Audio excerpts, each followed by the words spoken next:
of the Reading Conservation Commission. It is 7 o'clock, 7:05. And Chuck, maybe we should get to the first public hearing. So before we start, I have this little script I need to read because we're doing Zoom meetings. So I think I'll start with that, Anika, and then we'll introduce the members so we know who's here, and then at that point we'll start the meeting. So hello everyone, this is Chuck Tirone, Reading Conservation Administrator. Consistent with the governor's orders superseding certain provisions of the open meeting law and allowing us to adhere to social distancing requirements during the COVID-19 crisis, the Town of Reading Conservation Commission meeting is being held virtually via Zoom meeting for audio and video participation of the Conservation Commission meeting. Applicants or their representatives and the public. During this meeting, myself or the chair will unmute the commissioners, applicants, and representatives.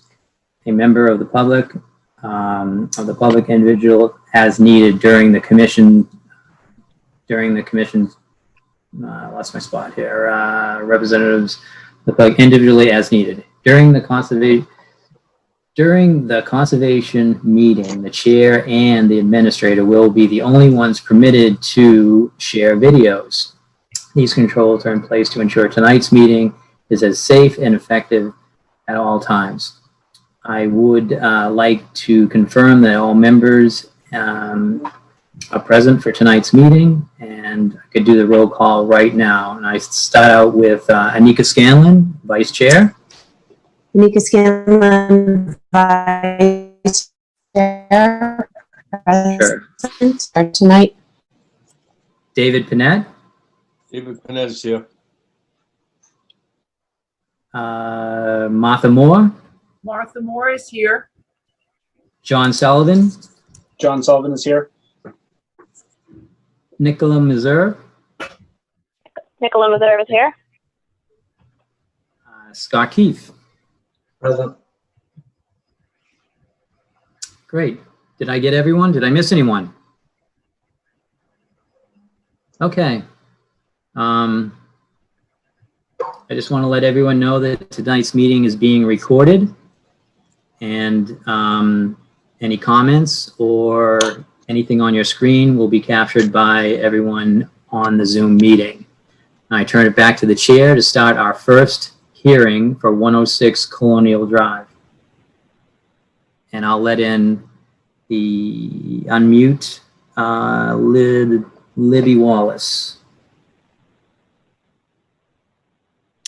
Okay, thanks, Chuck. So we're going to continue. We're going to open the public hearing for 106 Colonial Drive. It is a notice of intent filed by Marilyn Reed under the Massachusetts Wetland Protection Act, Massachusetts MGL Chapter 131, Section 40, and the Reading Wetland Protection Bylaw, Section 7.1. For the work proposed is the reconstruction of a failing retaining wall, along with associated replacement of damaged patio pavers, and the removal of 4 nearby trees. The applicant may also construct a pool within the patio area if feasible. All work is within the buffer zone to a bordering vegetated wetland at 106 Colonial Drive. The application and plans can be viewed at the Conservation Division page under the current project, map 40, lots 146, DEP file number 270-0733. So Libby's admitted.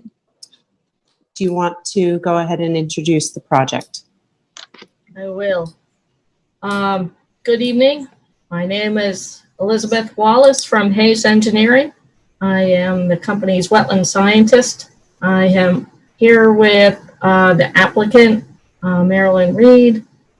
As the commission members may recall, there was an initial hearing on June 10th where the project was explained and summarized. If you could put up my plan for, yep, that's the one. That's the one. Thank you. So the just to refresh your memory, the project primarily is for the stabilization of the existing concrete retaining wall, which is right here, colored in yellow. We are proposing an engineered block wall to be constructed right in front of it. The existing wall will stay in place and be buttressed by the new wall. The new wall will be slightly shorter. A piece of the existing wall will be taken out and that area regraded to allow landscapers to come into that part of the area. Part of the project is additionally to replace the patio pavers between the house and the wall. They are in fairly poor shape. Walkway pavers as well. And there will be a new stairway constructed. The old stairway is going to be filled in and replaced with pavers. The new wall is slightly higher, but shorter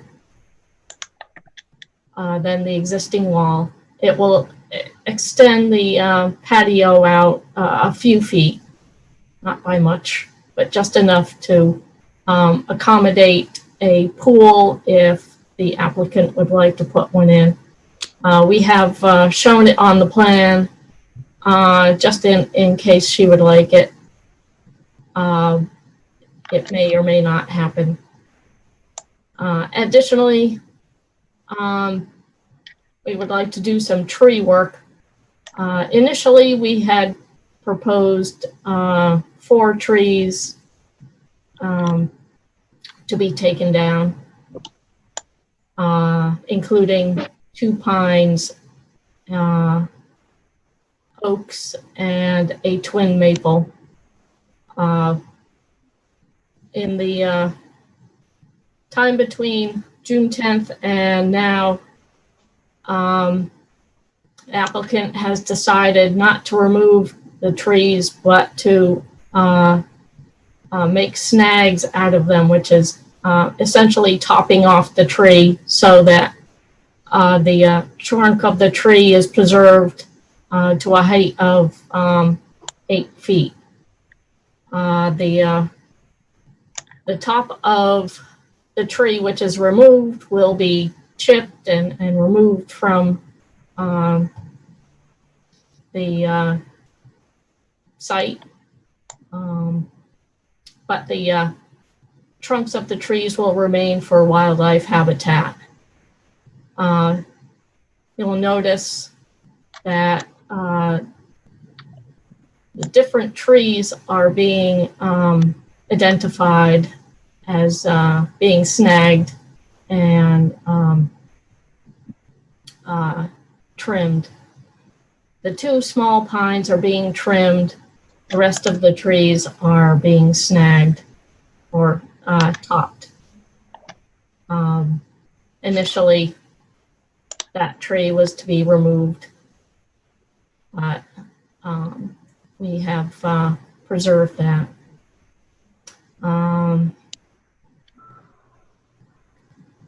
This area is grassed. It will remain so between the new wall and the erosion control, which is shown here in a straight line. And although the trees to be snagged are within 25 feet of the wetland, they're being topped only will preserve the wildlife habitat and not result in substantial change to the zone of natural vegetation. The small little pines will remain and just be trimmed up to have a more shapely appearance. The wall will be outside of the no-build zone. Much of the area below the wall will remain the same. Any bare spots that will occur as a result of the construction will be reloamed and seeded to match the grass. So things will pretty much remain the same. So that's a pretty short summary of that. I'd be happy to answer any questions. Libby, could you add to the description the area that's being graded out? Right. Right here. Yeah. That area is grassed and landscaped at the moment. It will be widened out and made a more gradual slope. The little piece of existing retaining wall will be taken off and filled in with fill-in loam, and just the shape of the slope will change slightly to allow landscaping equipment to come in. So it will be grassed.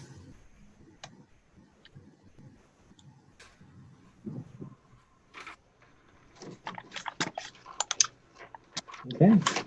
Okay. I guess at this time, I'll take comments from site visits. Starting with, I'll just say, I'll start with myself, and then I'll go down the same roll call vote that we did, the same people. So I went to the site on Tuesday.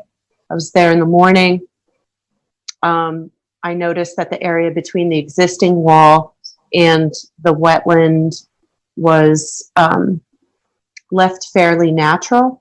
There were a couple small piles of, leaf litter that looked to be just sort of put at the base of the existing wall. But that the area generally between the base of the wall and the wetland, the resource is mostly left natural. And I noted the trees, they all looked fairly healthy, fairly tall. And I'll go to Dave Panett. Did you have any site visit notes or questions about this project? I kind of noticed the same thing. I didn't know the trees at that time were going to be left. I did note the trees that were ribboned to be taken down. There was one additional one that was between the two that I thought once the ones that were ribboned were taken out, there was one pine tree that was pretty bent and misshapen that I thought would look kind of odd if it was left there. I did notice the damage to the existing retaining wall, and I also noticed the existing damage to the pavers. The only thing that I had is I thought that when I was there was that in the notes it said that there was the possibility of a pool being put in there, and I just didn't know whether that would meet zoning regulations as a distance away from the back of the house to be able to put a pool in between the house and the new retaining wall. Because I know the pool has to be a certain distance away from the home, from the foundation of the house. So, but that's not our purview anyway, but that's something that came to mind when I was there. Okay. Thank you, David. Martha, did you do a site visit? Did you have any notes or questions about this application? I was there in the afternoon yesterday. And a question came up of what happens to those trees that are left as snags. Does that pretty much kill the trees, or will they start producing side branches and growing back from those stumps that we're leaving? Does anybody know? I'll pass it over to the applicant. Yeah, hold Generally, if you leave branches on it, it will remain alive. If you take all the branches off, it will die. Generally, I've seen topped trees last a long time, and even if they die, they also serve as habitat for birds and squirrels. So either way, it's not a bad thing.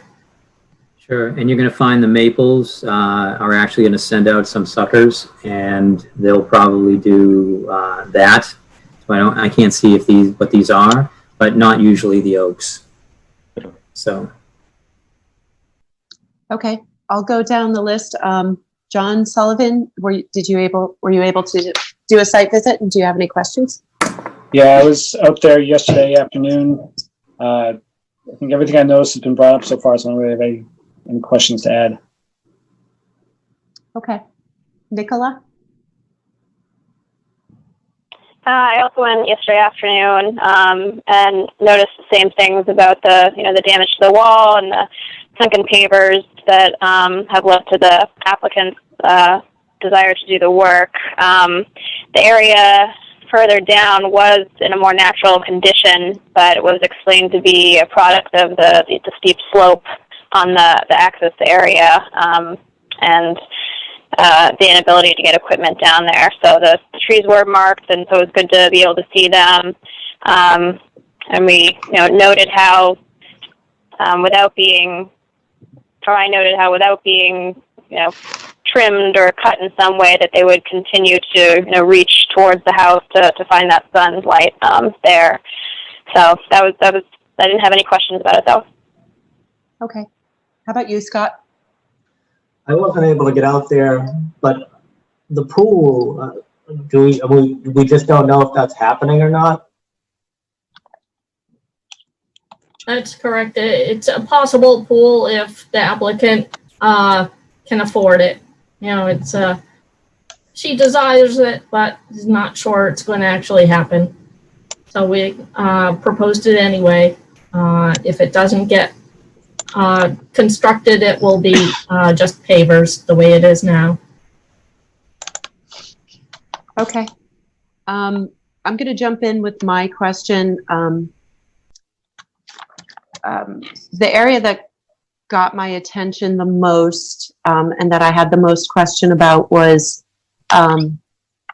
the part of the retaining wall to the east, where the existing retaining wall is sort of cut into or cut away for the new sort of L-shaped bump out to be built, and then additional grading, which I assume means additional fill in the eastern part of the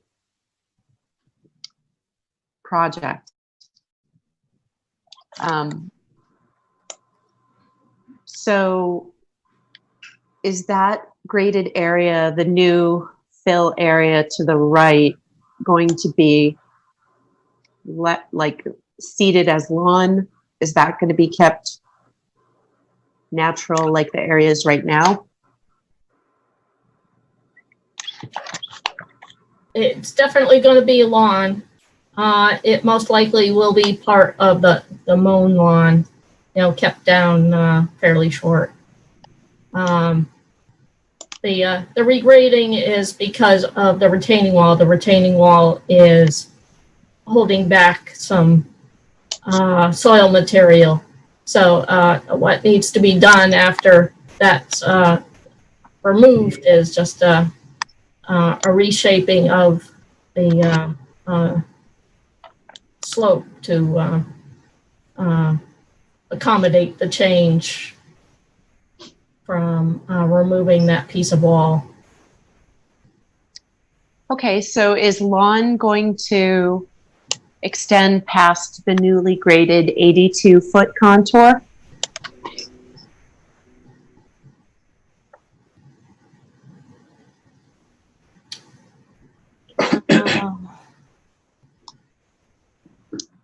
The last one. Right. So the 82-foot contour is about perpendicular to the wall.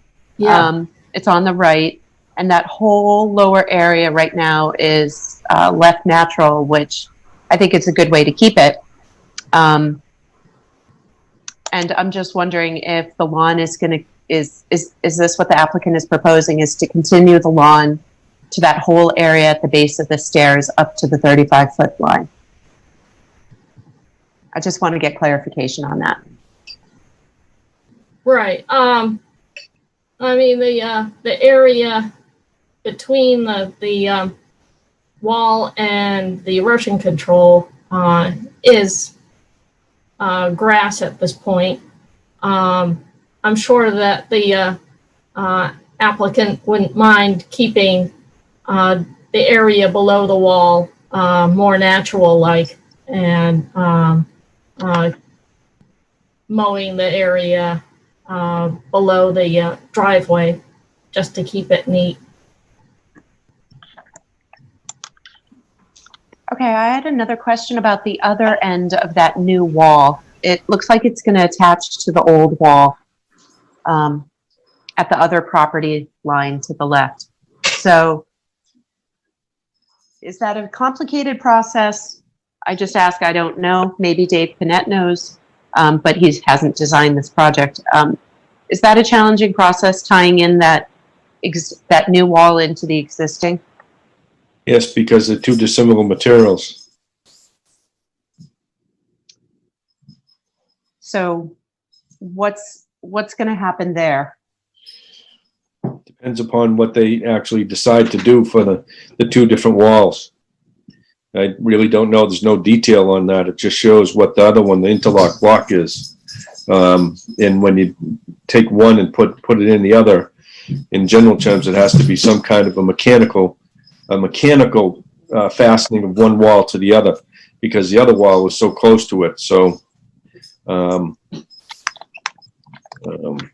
So that was a detail I did have a little bit more question about. I would appreciate some clarification on that part of it, because if there's a failure there, that's closest to resource area for this whole project. It is. So I just want to open this up to the rest of the commission. Does anybody have any other questions? And then I'll turn it over to Chuck. Go ahead and speak up. Okay, hearing no questions. Chuck, did you have any questions on this? Yeah, I wanted to just understand. So on the plan, I see that 4 trees that are in the zone of natural vegetation are being topped, and typically we're not working in this area even with the tree policy. This is pretty close proximity to the wetland, and to ensure the diverse community of trees, it's usually left alone. And I just wanted to bring your attention to that. And when you're deciding on whether all these trees should be topped and essentially kill them in the future without having a replacement. This is something that that is in the tree policy, but again, if this came in within the 25-foot zone, I wouldn't accept it as an administrator under that policy. We would probably use that as guidance here, but we don't have to adhere to it. This is up to you, and this is, making sure that doing this to those trees meets the regulations. And my only other comment would be that The applicant, I hope the applicant understands that trimming is just 25% of each tree's canopy. Oh, sorry, 25, sorry, 20% of each tree's canopy. That's all my questions, and I'll turn it back to the chair. Okay. Thanks for those comments, Chuck. I agree. I think we haven't even gotten to the discussion about replanting, or we've touched on it a little bit at the base of the wall and to the east. I would like to see some additional plantings happen there. We could have shrubs. We could have a combination of shrubs and trees. I open this up to the commission to see what other people on the commission think about this.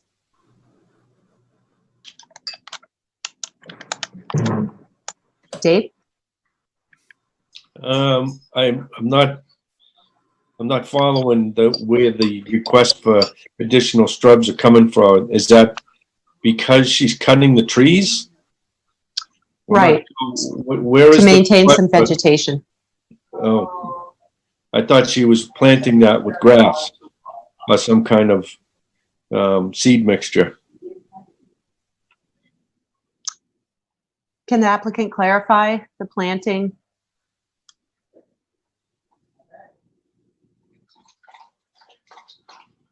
The seed grass was only at the end where we're regrading the slope. We are not proposing any other plantings. The reason why we chose to snag or top the trees is it appeared by the commission's tree policy that if you didn't actually take down the tree, you didn't have to do plantings or contribute to the tree fund. I'm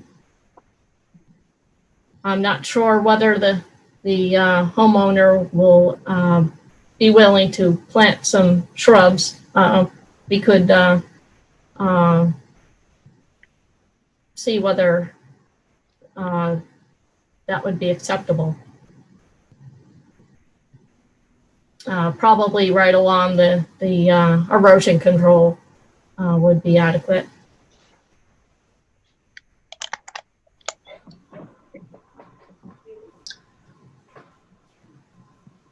Okay, I apologize. There was something I had to get to here for a second. I missed part of that. I apologize. So it sounds like the applicant would consider some level of planting after the cutting of the 4 trees. So is that something that you'll discuss with the applicant and propose at another time? Well, is the commission willing to put it in as a condition? Is that what you're thinking of? Adding that to the conditions. That's my opinion, and I'll open it up to other members of the commission to express their opinions. Did the applicant, Libby, did the applicant have a preference on which trees that will be topped with the order that they would come down, or because some seem to be far away from the house, and the reasoning behind that might be the shading. I can see if the pool was put in, there might be some that the shading could be an issue. Could you discuss that a little bit? It's not actually the shading. The shade would affect the rest of the wetland in this case. The problem is that the tree branches are growing towards the house and the patio, and every year the applicant has to have some of the tree limbs cut off and it would seem, so much easier to have the trees topped and those troublesome branches taken out rather than hiring somebody to do it every year. It seems like a reasonable request. She did have a preference. The ones shown in yellow are her preferences as to the trees being topped. Just keep in mind that they're going to be left as a trunk about 8 feet tall.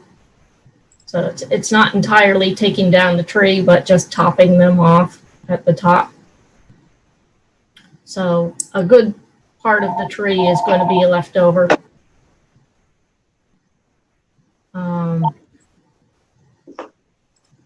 And the little pines, she prefers to keep them and have them trimmed a little bit just for aesthetics. The tree on the west side, or the two trees on the west side, seem to be 65 to 75 feet away from the house. The rest of them are a little bit closer to the driveway and to the existing paver patio deck. Do I have that right? The existing deck. So, just wanted to bring that. I mean, it takes a long time to replace that much habitat. I think, the value is already provided by these trees right now. When they get topped, agreed that the snag that's left behind does provide some level of habitat protection. But as you yourself said, Libby, the shade factor is beneficial for protection of the resource. And I think unless someone else in conservation feels strongly about it and doesn't agree, I think we should see some sort of replanting of this area to keep it a naturally vegetated area. I'm sorry, could you put your cursor on where you're talking about? Are you talking about in the natural area behind the... So here's the zone of natural vegetation here, and it looks like these 3 trees are pretty much in that zone. This one being the furthest away, maybe 75. There's no line to the house. This one might be a little bit closer. I would suggest, I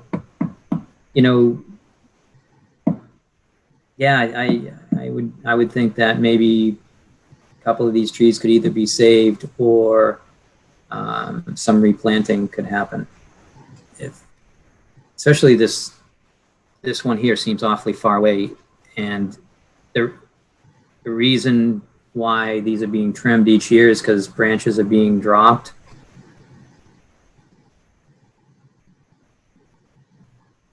Is that what you said, Libby? Oh,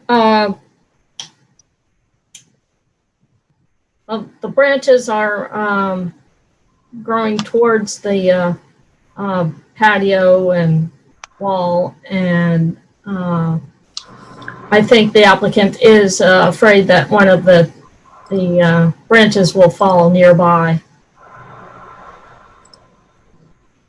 Yeah, so that's an oak. Looks like they're all oaks. Oak. There are most of them are a couple oak, of but maples. there's a twin maple. Yeah, I see a maple. Well, it seems like the. I'll just turn this back to the chair and see what conclusion she has. I think this is a naturally vegetated area. And the topping of these 4 trees is going to remove a lot of shade, but it's also going to remove an area that's growing. It's going to stop sort of the live coverage of that area. And I don't want just any invasive volunteer to take over once the canopy is opened up a little bit. I think we can be strategic, and I think we can be smart about introducing natives in this area. I think this would be a great area for planting a bunch of shrubs, maybe some short trees. But I would like to hear, I would like to see what the applicant can do with that. Okay. I also just noticed that the initial diagram did not, the tree to the furthest left that's marked for topping was not proposed originally to have any, to be trimmed or removed or topped.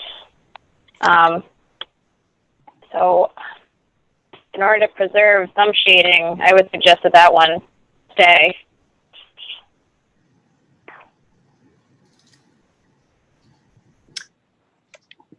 And if not, then I agree with the replanting. Okay. So- Any other comments from commission? I have a comment. Go ahead. So we have a choice here. We could just put some conditions on it and kind of send this through. And if the applicant didn't like it, I'm not sure. We could ask Libby if it sounded like she was talking. That we could just close with some conditions, and if the applicant didn't feel like they could meet those, they could come back in and just have an amendment. So. Libby, would you think the applicant would be interested in us closing with some conditions, and then would the commission accept that?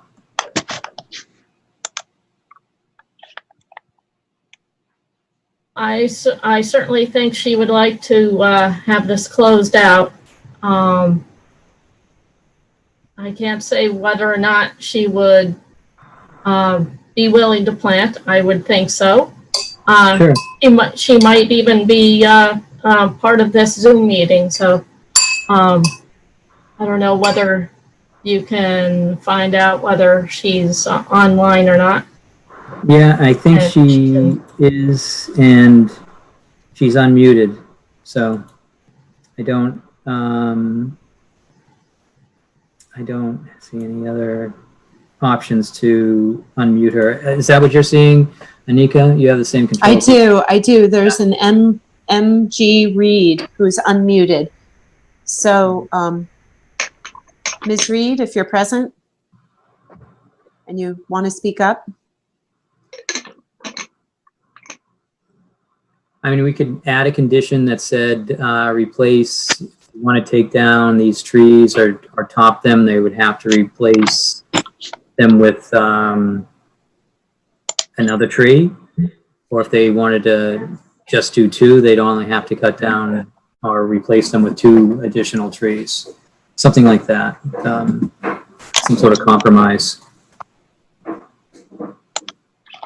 I think that's sufficient. If we're getting towards the end of this and getting prepared to close it, maybe we should open it up to the public to see if anybody else in the public has any comments.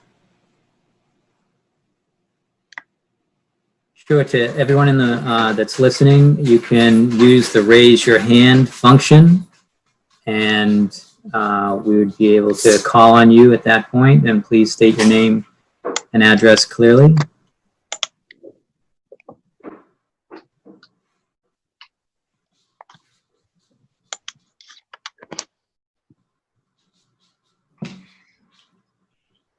Okay. Seeing none, I don't see any. Chuck, do you? I don't. Okay. Then I think I'd entertain a motion. Do you want to sort out what that condition would be for the tree and then see if people agree to it, and then ask for. So Chuck, you had proposed,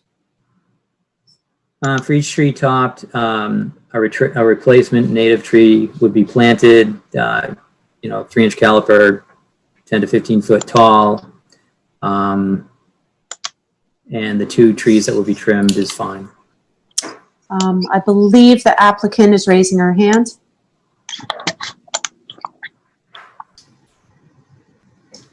Sure, she's still unmuted. Right, go ahead. No, there must be something, Seem to be having trouble. yeah. Do we have a choice of trees or a number of shrubs? I think the applicant might prefer the shrubs over the trees. Yeah, that's up Or to the Conservation a Commission, choice. but usually two shrubs for each tree. Can I ask a Yep. question? Go ahead, Dave. Sure. Was that part of our tree policy that if an applicant cut down a tree and they left a snag, that they did not have to replace it according to our tree policy? Right, but these trees where they're located do not fit under our tree policy, and they've come in as a notice of intent. And it's up to the commission to work through the regulations to make sure that they don't alter the resource area. Trees, outside the zone of natural vegetation, up to 4 can be taken down, but Is it because these are inside the 25-foot ZMB? that's exactly right. That's why they're getting additional scrutiny. And if it came in the office, which trees haven't been in this location before, Yeah. I wouldn't have made an administrative approval. It would have had to come to the Conservation Commission. Right. Okay. Thank you for that clarification. I just wanted to make certain of that because I knew you didn't done that in the past.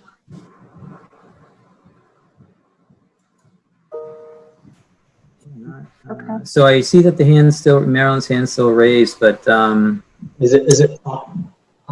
Would it be possible for Elizabeth or Libby to call her client? that's a good idea. Or if Marilyn can write a question in the chat feature. Chat's disabled. Disabled. Oh, okay. And that was your same question at our last meeting. But no, it's disabled because of open meeting. All right, I'll write that down. Can I make a question? Go ahead, Martha. When I was at the site visit, it was obvious that the maple and the oak next to it, the 2 rightmost trees, were up against other trees on the backside, so that the only place their branches could go is out towards the house. So I'm thinking, if we're asking the applicant to replant, is it all right if she replants something that's not going to get as tall, more like a dogwood rather than a oak or a maple? Does she have that option? Or, like a couple of high bush blueberries, something that won't be in 15 years growing out towards the house the same way that maple and oak are now, because that shade behind them gives them only really one direction to grow.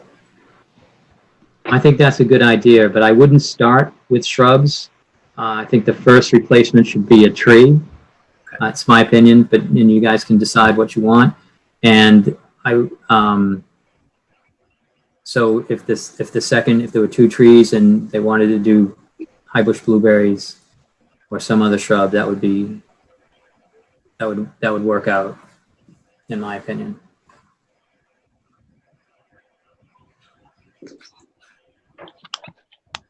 All right, so Libby, we're going to have to defer to you. Have you got a hold of your client?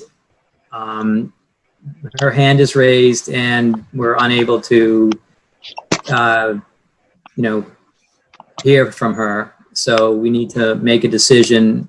Are you still accepting us with making conditions and closing this hearing? She sent me an email with her telephone number. If I could mute myself and have a opportunity to talk with her, I could come back.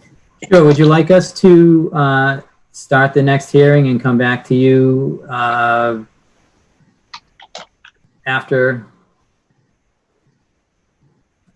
after I guess we get through the end of the meeting?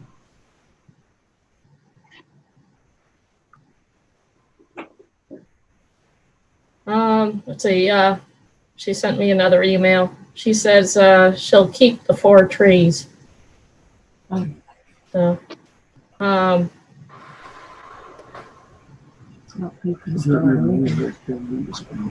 yeah, if you could keep it open, and I'll talk with her, and we'll I'll stay on until the end of the meeting.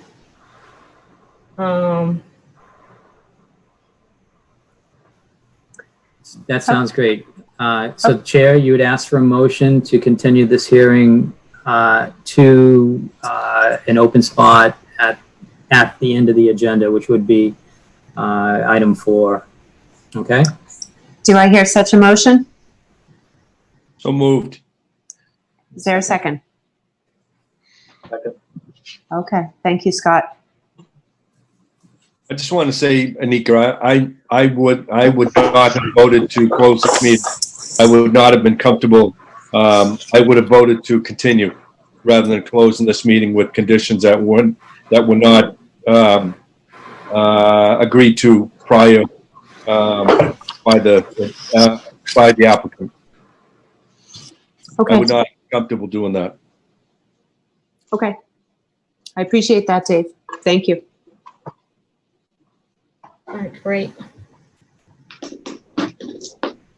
Okay, so Chuck, would you like me to open 88 Timberneck? Sure thing. Okay. And this is the first time. So this is a request for determination of applicability. We're opening the public hearing on the request for the RDA for 88 Timberneck Drive. It's been filed by Jeff Lamson. This hearing is being conducted under the Wetlands Protection Act, Massachusetts General Law, Chapter 131, Section 40, and or the Reading Wetland Protection Bylaw, Section 7.1.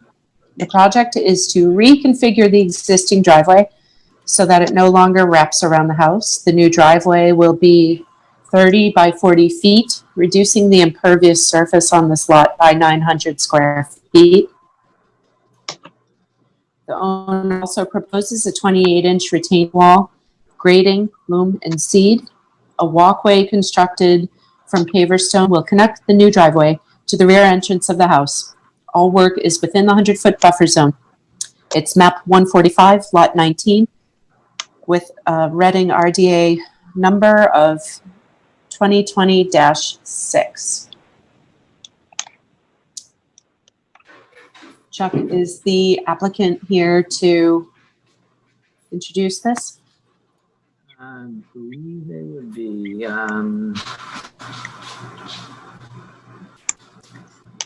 Yep, I'm here. So thank you. Okay, welcome. Mr. Thank you. Lamson, go ahead and discuss your project. Thanks for having me. Hopefully I'm not over my head here because I am representing myself. A lot of my plans were drawn up based off of a previous project proposal that was left behind for me from a previous homeowner. In the past, one of the conservation committees had approved a detached garage in this space. So essentially hopeful that you all see this the same way that I do. It's good for the wetlands environment and also a relatively minor project, especially in comparison with building a permanent structure on it. Several commissioners visited yesterday, explained the project to them, but I don't know, is it best for me to share my screen and show or Chuck, you're going to share your screen and show the project? Thank you. Yeah, this is what we have. Shows the driveway wrapping around the back of the house. Exactly. So the primary issue with this, a couple of different things from the perspective of the wetlands, is it comes just 19 feet to the wetlands delineated area, which I'm assuming that project would never be approved today. The other issue is that our driveway slopes downward at a pretty significant gradient from the street, which in the winter time is a pretty good safety hazard. I do my best to keep up with snow and ice removal, but I do have an 88-year-old that lives in the house, and of course we always give him the top parking spot in the winter time, but it's still a bit hazardous for him. So the proposal here is to reduce the driveway so that it no longer wraps around the back of the house, include a retaining wall to raise the grading of the driveway to the level of the street, and connect with a widened driveway pan. We're a little bit limited by the presence of a telephone pole there, but from a functional perspective, it should still work just fine with parking cars. As stated, we just need to maintain access to the back of the house, so there'd be a paver stone pathway that leads there, with no sealed joints or mortar or anything like that. So it would be still partially pervious to water flow.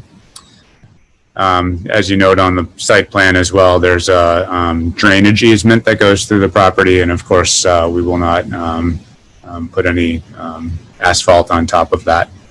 It's also my intent to use as much of the existing fill from the existing driveway as possible to gravel to backfill that retaining wall to reduce the amount of trucking that we need to do. I'm just sensitive to the impact that would have as well to the environment. Okay. Sounds good. Thanks. Let's go with site visits. Dave, did you get a chance to get over to 888 Timber Neck this week? I did. Looks pretty straightforward to me. Looked like a win-win to me.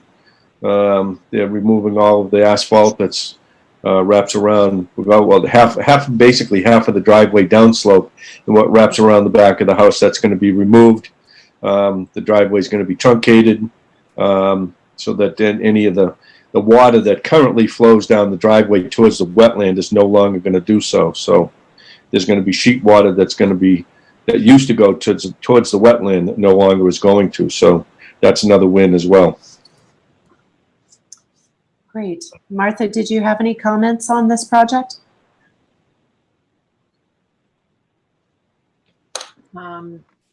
We asked whether the tree to the right of the proposed driveway extension would be removed, and the applicant said that he didn't think he had to remove that tree. So I think it's just some lawn that's going to be buried under this new piece of driveway and not any trees. Yeah, if you don't mind me weighing in on that, thank you for pointing that out. I honestly hadn't considered it, but certainly am not planning on removing any trees or any of the shrubs that are over there at all. And I'd look for some guidance on potentially trimming that. I think we're talking about a total of maybe 5 or 6 branches, none of which are more than 1 inch in diameter, rough estimate. So it wouldn't be any permanent removal of trees, but just simply getting some branches out of the way so that that edge of the driveway, wouldn't be scratching any cars that would be parked over there. Okay, thank you.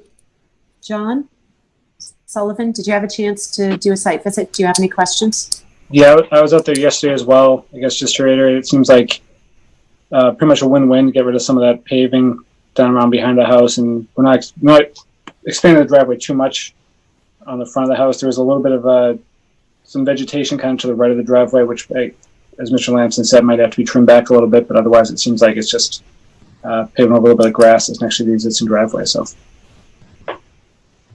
Okay, so you don't have any questions at this point? no questions at this point. Okay. Nicola?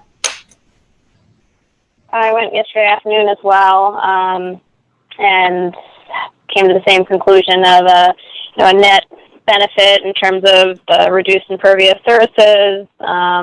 The area would be replanted with grass and native trees, and I wouldn't have a problem with that tree to the right of the driveway having some regular, maintenance of the tree limbs. But I didn't have any questions about it. Okay, thank you. Scott, do you have any questions? No. I did get by this one, and it seems like this is a beneficial plan, so it's fine to me. Okay. Sounds like a lot of us are on the same, thinking the same way about this. This is definitely an improvement, reducing the amount of impervious. I noticed on the plan, we don't have a real clear presentation on the plans as to the distance of this project from the wetlands.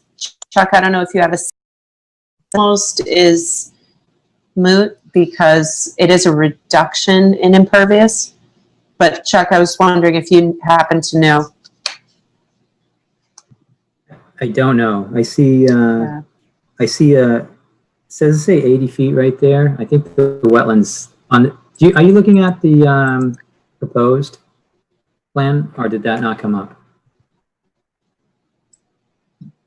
I am looking at the attachment that came in the email from the applicant. Well, what's on the screen is the proposed plan, right, with a smaller driveway. I see Nicola saying yes. Yeah. And it says 8. So Right. let me get the. Right. It says 80 feet right here, and then the wetlands you can't really see, but they're down below that. Let me get my highlighter out and help you out. It's roughly gray shaded, right? So here's the 80. And that's from feet, Mass GIS. I mean, and here's the wetlands, and that's just from our aerial GIS system. So I think it's 80 feet away. And this seems to be Okay. wetlands here, and it looks like it's 50 feet away. okay. Can I just ask the applicant, there are 2 structures in the backyard. Are those going to stay? Yeah, I didn't have any plans to move those at this point. They're permanent buildings. That smaller one actually houses a chicken coop that you have previously approved. Okay. I didn't have any plans for those. Okay. And it's just,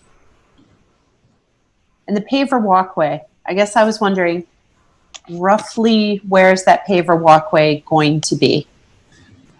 It would follow, so that line that shows the 80-foot length, it would follow, wrap around the back of the house as the existing driveway does, and right exactly there where your cursor is now. So Okay. Standard walkway width. And are you thinking, so are you going to, I just want to get a sense, are these going to be just flagstones put down? Yeah, gravel base compacted. I work with a mason. It seemed like the first step was to make sure this was a feasible project before I really engaged on the Okay. design there. But it would just be a gravel base with flagstone or engineered block. Okay. And will it go to the chicken coop or to the back of the house or? Just back of the house. Sorry, there's a concrete pad that kind of is in that L-shaped area, I guess is the best way to say it. There's an overlying deck there, so it would just connect right to that. Okay. And you're talking like 3 foot width, roughly? I just want to get a sense. Exactly. The front of the house, we have 2 pre-existing brick walkways, so likely I would just match that, and I think they're about 32 inches wide. Okay. Okay. Are there any other questions from the Conservation Commission? Any other members have questions? Chuck, do you have any additional questions? I don't. I think this is a great project. The reduction of 900 square feet of pavement in this area is wonderful. It so is. I was excited to hear about it when it first came in. So I I think it's a great project. It is. I concur. Should we open it up to the public, see if the public has any? We have Martha with her hand up. I just had one question. Has he thought about erosion control during the construction process? Yes, I put that in the plan. I'll do the double staked hay bales for erosion control until the area that's loomed and seeded takes. Yeah, so we would have the need to put in erosion control as part of the permit, and before the construction starts, we would go out there. And I think with this project, as long as there's grass that's established between the driveway and the wetland area, it's generally up to the administrator what to ask for. But at this meeting, you guys can chime in. I would say that staked silt sock or hay sock would be fine with me because of the grass, because of the flatness of it. And this project would probably go in pretty quick, so be removed pretty quick. So Chuck, that sounds fine. okay.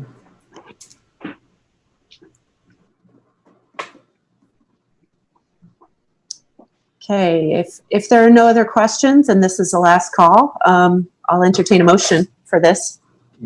No one from the audience, did you do that, or did we skip over that? And no one from Butters?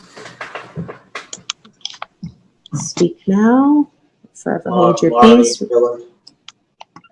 Oh, we have someone raising their hand. Hold on one Okay. second. I'm going to unmute Maureen Hillard.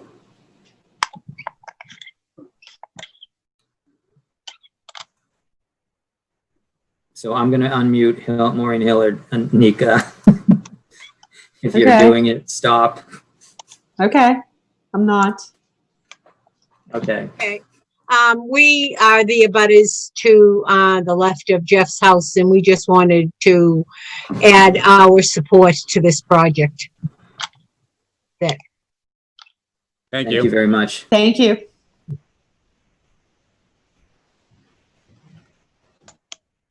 Okay. Is there a motion? I'll entertain a negative determination if anybody needs a prompting. Make a motion for negative determination of 88 Timberneck Drive. Is there a second? Second. Okay, we'll do the roll call vote. Motion has been made and seconded. Anika Scanlon in favor. Annette? In favor? Martha? In favor? John Sullivan, John? in favor. Nicola? Oh. I'm an associate member. Thank you. Sorry about that. Scott? Okay.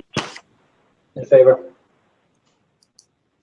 Okay, we have any opposed?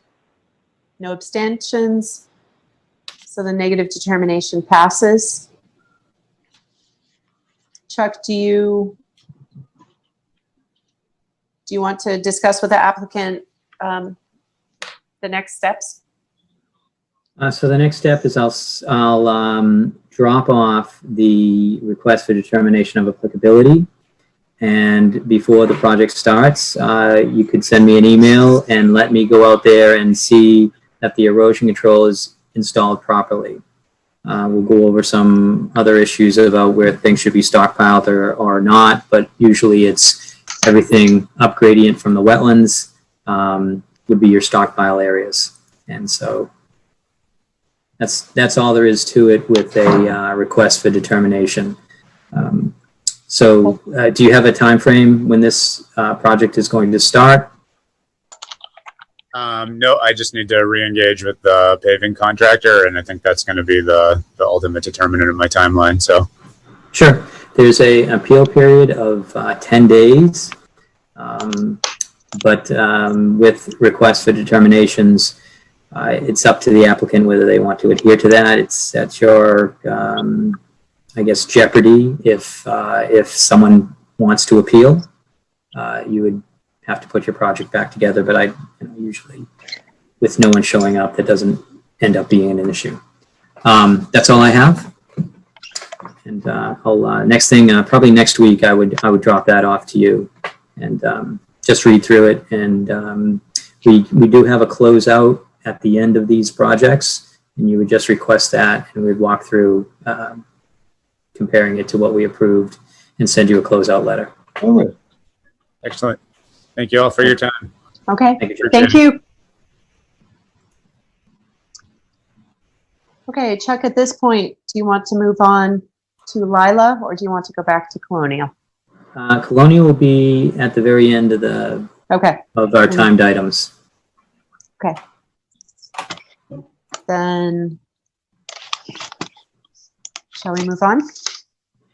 Yeah, let's start with 105 Lila Lane. Do you want me to read that, or you have it? Sure.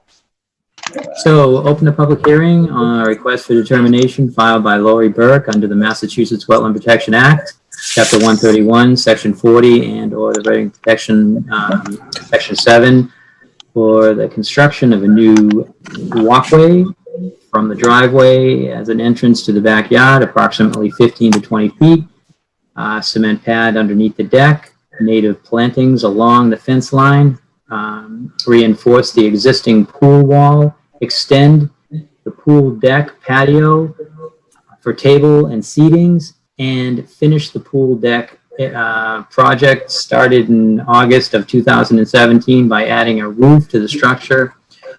All work is within the 100-foot buffer zone, map 55, lot 23, RGB, file number RDA 2020-5.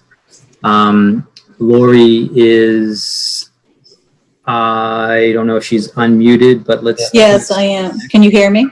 Great. Lori, I can hear you. Do you want to Hi. present the project while I call it up on the screen? Yes. So I think we're looking to do some improvements in the backyard. The first and foremost is to finish the deck project, which I call it like a pool house. This is the deck that's in the very back, closest to the wetlands. And this was started in 2017, so we're trying to finish that. Our plan is to add a roof to the top of that, to expand the deck, and add a stairway down to the, I think you all visited, and there are 2 levels, so we need a stairway to go down because the deck is probably 4 feet or so high, and that would finish off the deck. So Chuck, in there where it's 16 by 18, it would be, we were to the left of that, we were going to also add decking and stairs. That's the first and largest part of the project. Then the second is we wanted to, at the same time, fix the wall just at the part where it's kind of falling. It needs to be firmed up and repaired. And we're going to do that in the same stone that it is, the natural stone. They're just big, large boulders, I guess. And it will go out a little bit or maybe not, depending on the deck. So some of this is sort of hand-drawn, so it's not official. But anyways, it's to firm up that and have the deck go over it. The next thing would be to the walkway, which Chuck can use. Oh, sorry, I'll do the patio expansion to enlarge that around the pool to allow for more seating and that, but keep grass going around the whole top part. And I may or may not do it as big as it is there. Okay, then the next part is Chuck, from the driveway to the propane tank to allow them in the wintertime to get to that, into under there to fill the propane. And that would just be the same sort of like 3 foot wide, gravel bottom, maybe brick or some type of stone pavers. And then the next is, walkway. Oh, the pad under the deck. So that's the deck off the house, right? So underneath that to clean that up and put a pad there. And then the last one is we lost trees. So this is the plantings, the native plantings. Yep, all along there, which there's a fence right along there. And we wanted to just clean that up, get rid of the poison ivy, sort of, and and just put whatever, I don't know, maybe native plantings of what we're looking at. Something simple. And Chuck, so do they have the proposed deck, or are there any questions? I don't, Okay, yeah. thank you. So I didn't send, so Lori sent me some conceptual visual drawings of what she's thinking about. And I have one that I did not send out to the commission. I did send to Anika, and we discussed that it would be helpful to show the commission. So the commission's going to see this for the first time. So let's see if I can do this. And there you go. So this is one of the renderings.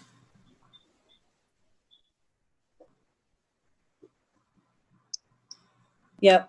So essentially the deck is what, Jay? Just the one piece of this rendering that's not right is that the cement pool patio would not extend all the way to the deck. We're going to keep grass there. This is just a prototype. Yeah, so that drawing isn't so true. But it is true on the deck. It is sort of the existing part of the deck that has the roof over it. That's the piece of the deck that exists today. And then we want to extend it to the left with that pergola and the stairs down to the lower level. And then you can see the retaining wall would curve out and go along the deck and be firmed up in that corner where it's currently falling down. Okay, So that's that. okay, thank you. Okay. I'll open this up to, I'll start with you, Dave. Did you have a chance to get to the back? I did. And do you have any comments on this? No, I didn't have that conceptualized drawing or plan view of what was going to be added onto the That's side. brand new today. Yeah, but it's, I would like to see the overview of that actual drawing to see where the 35-foot line is, to see if that back corner of the proposed deck with the pergola is going to impinge upon the 35-foot constructed line. That's a good Okay. point. So the 35-foot, Chuck, can you show them where the 35-foot Sure. ZMB line is? I can see it now, but there wasn't any, the young Right. lady Yeah. I talked to So- thought it was gonna be 7 feet or so, and I didn't really think that was gonna go out and hit it, but looking at the concept, it's a lot bigger than 7 feet, and then you have stairs going down to it, so I think we'd need to know where that proposed, open deck with the pergola and the stairs is going to land, predicated on where the 35-foot structural line is. And that Okay. is something It that, lands, it will land inside of it. And it will land around, see where the letter W is for BW? It lands right about there. yeah, okay, well, Tell them to go. I hear what you're saying, but there's You no need it engineering done. drawing that actually states it. That's the only question that I had, Okay, when I looked at that, so, and that's the only question I have. Everything else seems to be very straightforward. right. So we will do that inside the 35. That's our intention. Okay. Yeah. Okay, Martha, did you have a chance to visit the site? Do you have any questions at this point? I did visit. Is the Pea Stone area going to be remaining as it is currently? So the Pea Stone area was a garden, and we are going to keep that. Yes. We took out the boards from when it was a garden. But yes, the Pea Stone area was going to stay. And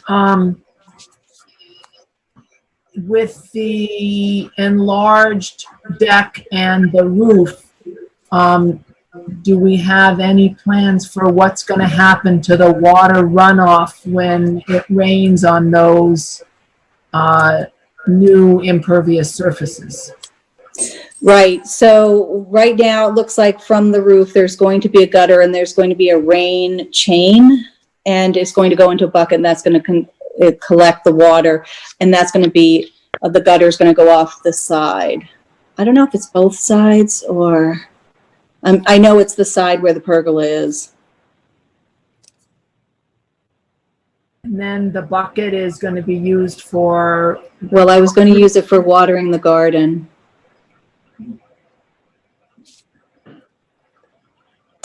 So. Okay, Martha, do you have any more questions? We can come back to more you. questions. No, I'm good. Okay. John Sullivan, do you have any questions about this? I don't think so. Okay. Nicola? Yes, I was wondering if the patio expansion around the pool is the same material that exists for the existing patio around the pool? Yes, it is. It's river rock and cement. Okay. And I was just looking for some clarity on the reference to lost trees and the native plantings. Mhm. I saw a picture, I think a icon of a picture that Chuck had that something had happened, but I don't know the history. So there's a marked tree there, and that tree was uprooted.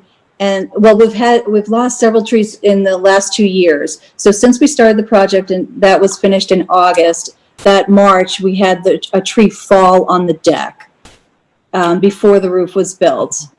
And then okay, so Chuck, if you put that one up, that tree there was just uprooted, and we and that's that It one. fell back towards the woodlands and actually took 2 other trees with it. Right. I don't know if on your site visit, if anyone saw behind the deck, behind the split rail fence, there were 6 or 7 trees that had been uprooted, pointing out like cannons. I don't know if anyone saw that. Those actually fell on the deck all the way onto the pool 2 falls ago in a wind and rainstorm. And so we had to cut the ends of those off because they were hanging into the pool. And then this one was, this was maybe last fall, was this? I can't remember exactly when this was. 2008. But you can see the pea stone area that's there was a garden right next to that tree. And that tree took 2 trees with it as it fell back into the woods. So the new plantings are just optional plantings that you want to undertake, not a Conservation Commission response to those trees falling? That predates me. Yeah, so it would be according to native plantings. Yeah. Along the fence line, essentially. We're open to suggestions. Obviously, we don't like it as barren there as it looks. If you went on the site visit, it's pretty barren there when those trees came out. So we're willing to plant, a bunch of things along that line again. Yeah. Okay, Nicola, do you have any more questions at this point? I don't. Thank you. No, thank you. Thank you. Scott, I'm going to check in with you. Do you have any questions or comments from the site visit? I didn't get out there, but I tend to think it'd be a good idea to see on paper, on the plans, where the new deck and stairs fall. I tend to agree. Okay. Thank you. And I will just add my comments. I just concur with everybody's comments so far. One thing that I had a question about was the walkway off the driveway to the back stairs, because I did notice that the configuration that's put on the plan right now, it seems to just go straight into the it's a door, like a gate. Is there a door under the stairs? There's a door under the stairs, and we store things under the deck. And the biggest thing we have there is the propane that fuels the house. The tank is right there. So you open the door and you get to the propane tank. Because I know there was lattice there. Yeah, that lattice it's actually a door. It's made to look like lattice, but there's a handle on it. It opens up. It's a door. Okay. Well, it fooled me there. Okay. Chuck, did you have any questions? Yeah. So not so much questions, but comments. And it looks like the modified plan is pretty good. I don't know who put it together, but I don't I don't think that, so one of the roles of the Conservation Commission is to make sure that we approve something, and what we've approved has to be the final outcome. So when you say things like generally in this area, it's going to go out here or may not go out there, haven't decided yet. Reducing it's fine, but making it larger than it is wouldn't be fine. So we want to approve a set of plans, and some of the things that we talked about aren't on these plans, and we don't know about the footing for the deck. I would suggest trying to figure out how to get the stairs to go towards the house and not down towards the 35-foot line. Right. But Yep. I don't suggest, I think we need a set of plans that at the end of the day, I can walk out there and say, this is exactly what we approved and know what we're talking about. And you did what we asked.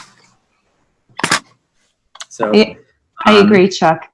the trees and the plantings are not identified. Usually there's like notation of what you're going to plant and the sizes and things like that.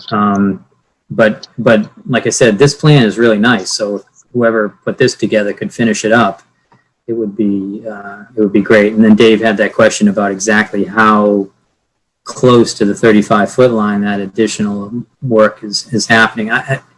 So I don't, do you have a number in your head? Is it an additional 12 feet or is it an additional? No, it was like Yeah. 14 feet. I think counting the stairs, it was 14 feet. So I think you have room there before you hit the 35-foot. That's what it looks like.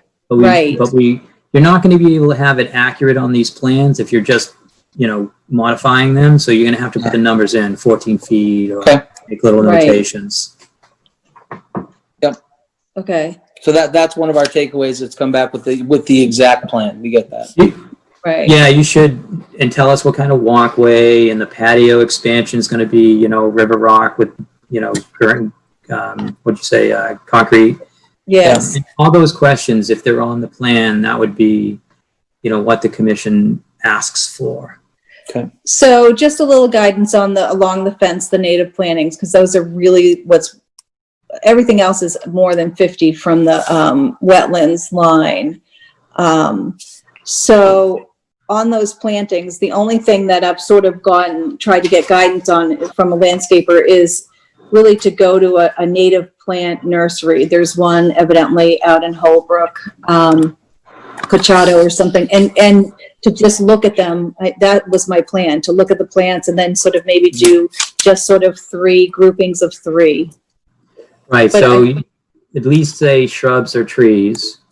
Yeah, And- no trees. And yeah, so that's what I think that would be needed. Okay, So so go just pick say out. native shrubs. How about that? Native shrubs, and then that Yeah, would okay, be better all right, than, fine. this all has to be agreeable to the commission, but I don't see anyone saying that. Okay, so to It's not. sort of pick out the native shrubs that I want to, once I figure out what can grow there. There's some ledge, I'm sure, and roots. So I'm gonna see what we can plant. Right. And if you could actually get down to what you want planted there, and, sometimes it's, they want to review and approve the planting plan also as part of the project. So we need direction on that. So, and you could just, those 2 things, what we're talking about here, modifying the plan, is that okay? And then do you want a planting plan that is 100% complete? Or are you okay with just generally saying shrubs that are native and the quantity looks like 6? I think for the purposes of this, 6 native shrubs as indicated on the plan is more than sufficient. Okay. And it allows for the resident to have the flexibility in choosing exactly what kind of shrubs. I had a question, so I don't want to interrupt. Do you have more questions about the native plantings? Are you Are you have talking any- to me? I'm talking to the resident. I'm sorry. Sure. No, if I can go with 6 native shrubs and go, and go and look at them and pick them out, no, I'm perfectly happy. I think that's great. That gives And I you the have- flexibility. Yeah, and right, that would be great. The current lines that show the retaining wall, sorry, the boulder wall, Yep. I'm thinking I'm just looking at these plans and I'm sort of assuming, I just want to make it clear, I'm assuming that those additional walls are probably not going to be exactly like that based on your conceptual build Exactly. out. Okay. Yeah. So And I may not even, if I have to do, this is where I now need to go from the architect to the structural engineer to say, how many footings I need. I may not be able to put, do a wall under there anyway. okay. It may be something different according to what they say I need structurally. Okay. And we're going to need to know about those footings also. That didn't come up. Yep. I mean, I assume the wall to the left of the existing deck from that conceptual plan, it looked like the wall kind of met the patio area. Yeah, it would be more of a straight with a right angle kind of thing than the curve. I know that in that drawing, yes, that was not, that was not to our yard. That's not how it is. It really Sure. goes out that way only because the boulders have fallen. So we assumed that we would have to build up from around there. Okay. When we Understood. And that- just that loop. to I know mean, if you're, sure, just to know if you're doing a compacted gravel base or concrete base. So it failed, and you might think about, having something more substantial as the footing. I don't know if it even had a footing. I know. The wall See, this is the hard thing is we just haven't gone to the mason for the wall part because we were still working on the deck part. So I guess, some of those are questions still. Right. So that all that detail needs to either be in the plan or a narrative, and it would be attached to the order when we finish this up. I do want to bring up something to the rest of the commission. Right now, this is active under a request for determination. However, if we're looking at additional building, excavation, closer to that 35-foot line, I'm wondering if people on conservation, what their opinion is, whether this can hold as an RDA or whether this needs to be a notice of intent. And I'll go to Dave first. I don't know if you have an opinion. To be honest with you, I'd have to see the engineering plan first. I could see Okay. the engineering plan and how far they were away from that 35-foot line. I would be amenable to the RDA without the NOI. Okay. Martha, do you have an opinion about that? I'm afraid this is a place where I'm still new enough on the commission. I'm not sure what the significance is of the difference between the two.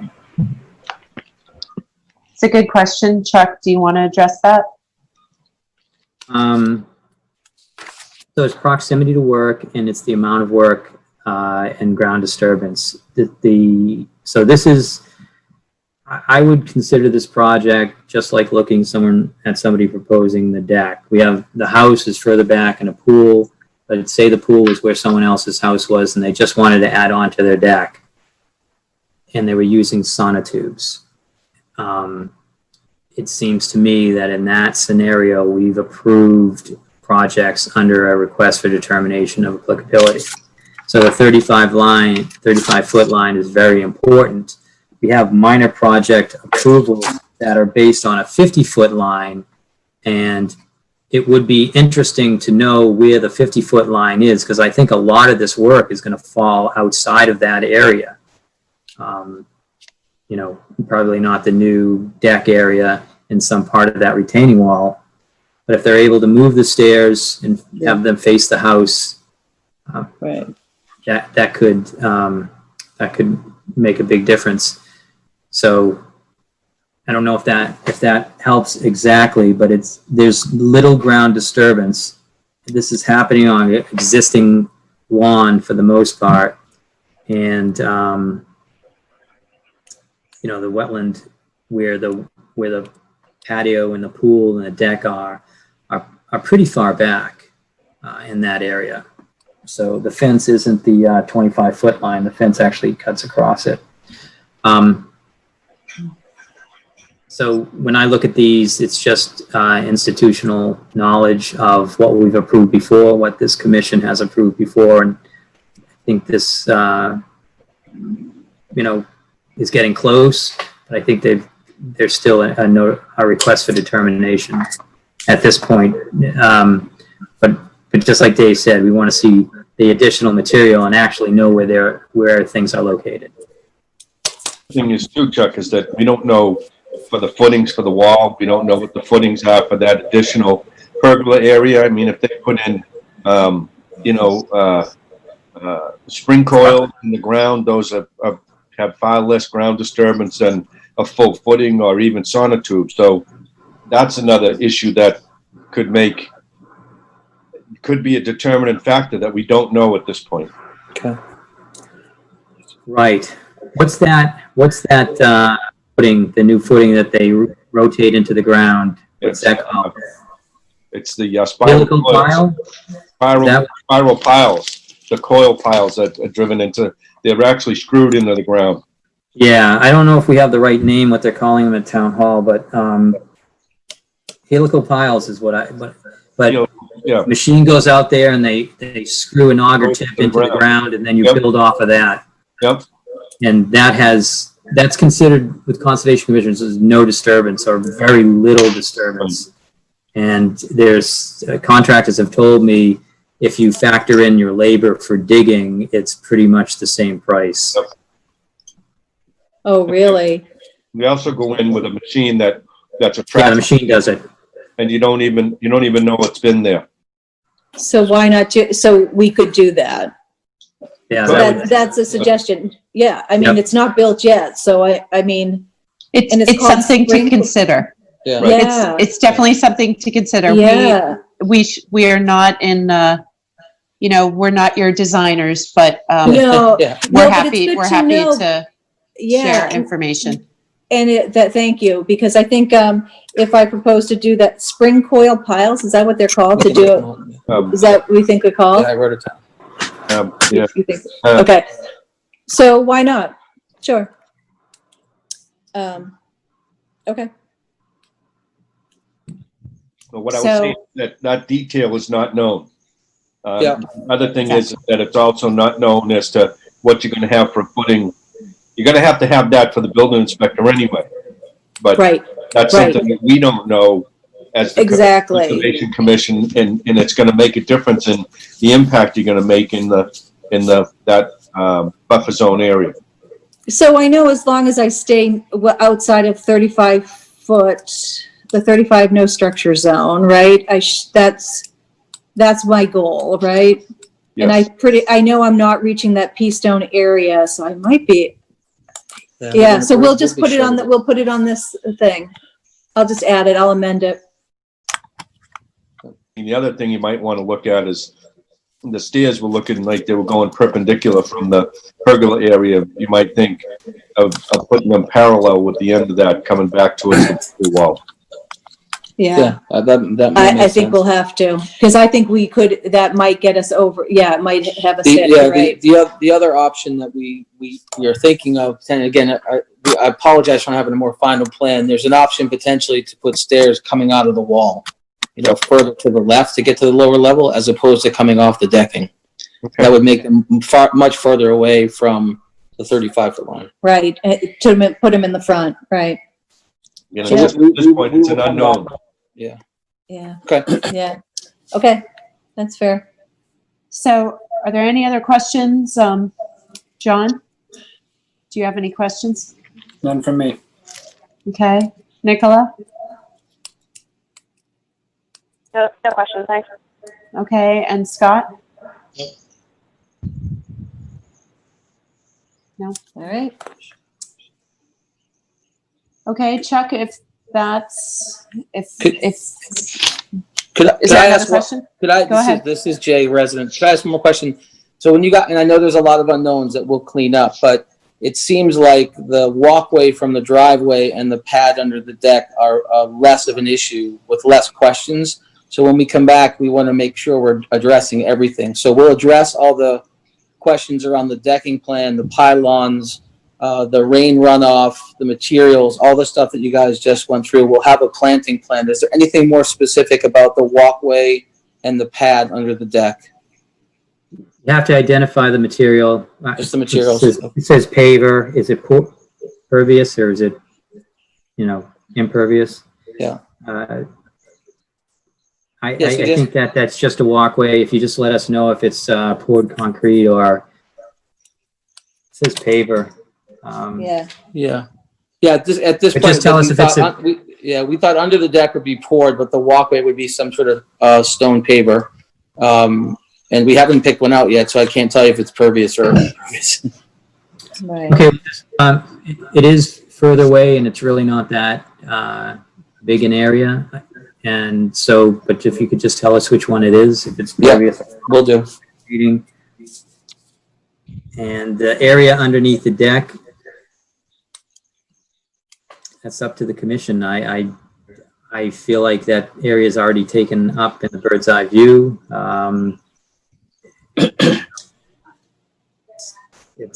That's how I feel about it. I don't know if there's any other comments.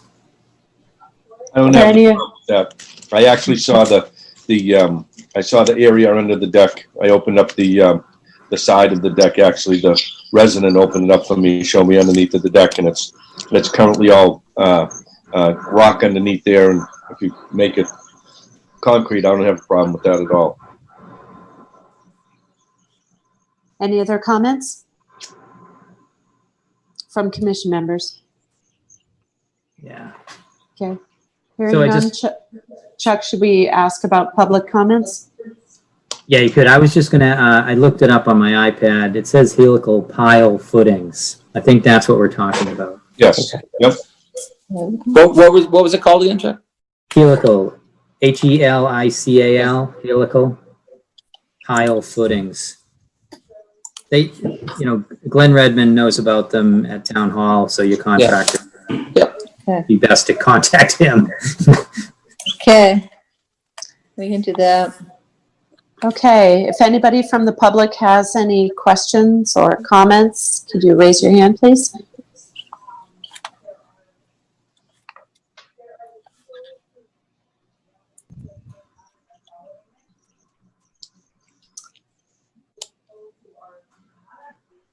Okay, Chuck, I don't see any. No, neither do I. It seems to me that there's still some additional information for commission members to review, like those schematics you provided tonight. Not everybody's had a chance to see those. And so I don't think we can close tonight. So unless there's anything else, I'll entertain a motion to continue. Make a motion to continue 105 Lila Lane. Second. Okay, we'll do a roll call vote. Anika Scanlon in favor. David Panett in favor. Martha Moore in favor. John Sullivan in favor. Scott? Can you not hear me? Scott Keith in favor. Okay, we're going to postpone. We're continuing this to the next hearing, to the next meeting, which is, Chuck, do you happen to know the date of the next meeting? Sure thing. Hold on one second. Second week in August, maybe? It'll be the 12th, August 12th. Okay.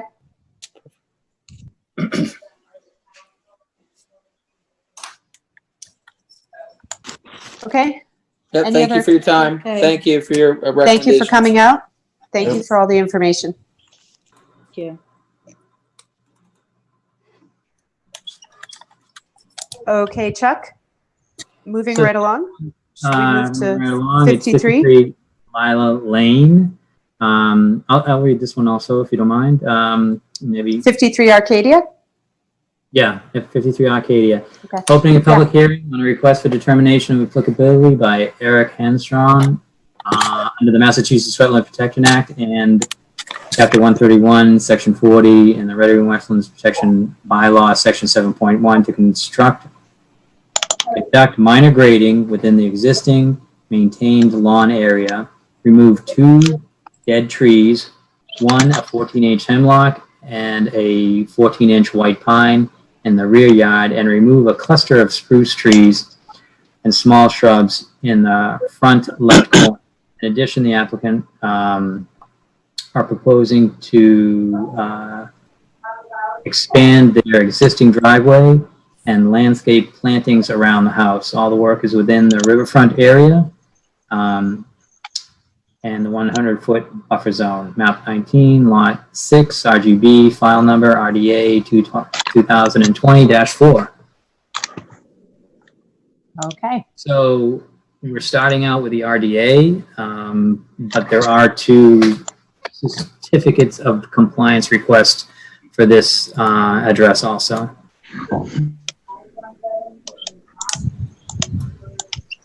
So Chuck, why don't we start with can we start with the certificates of compliance, or do you want to review the RDA first? So the RDA is a timed item on the upper portion of our agenda, so we have to start with that, and the other ones are old and new business.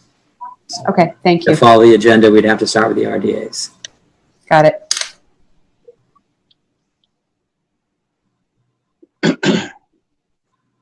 So you need to unmute Greg Hockmuth.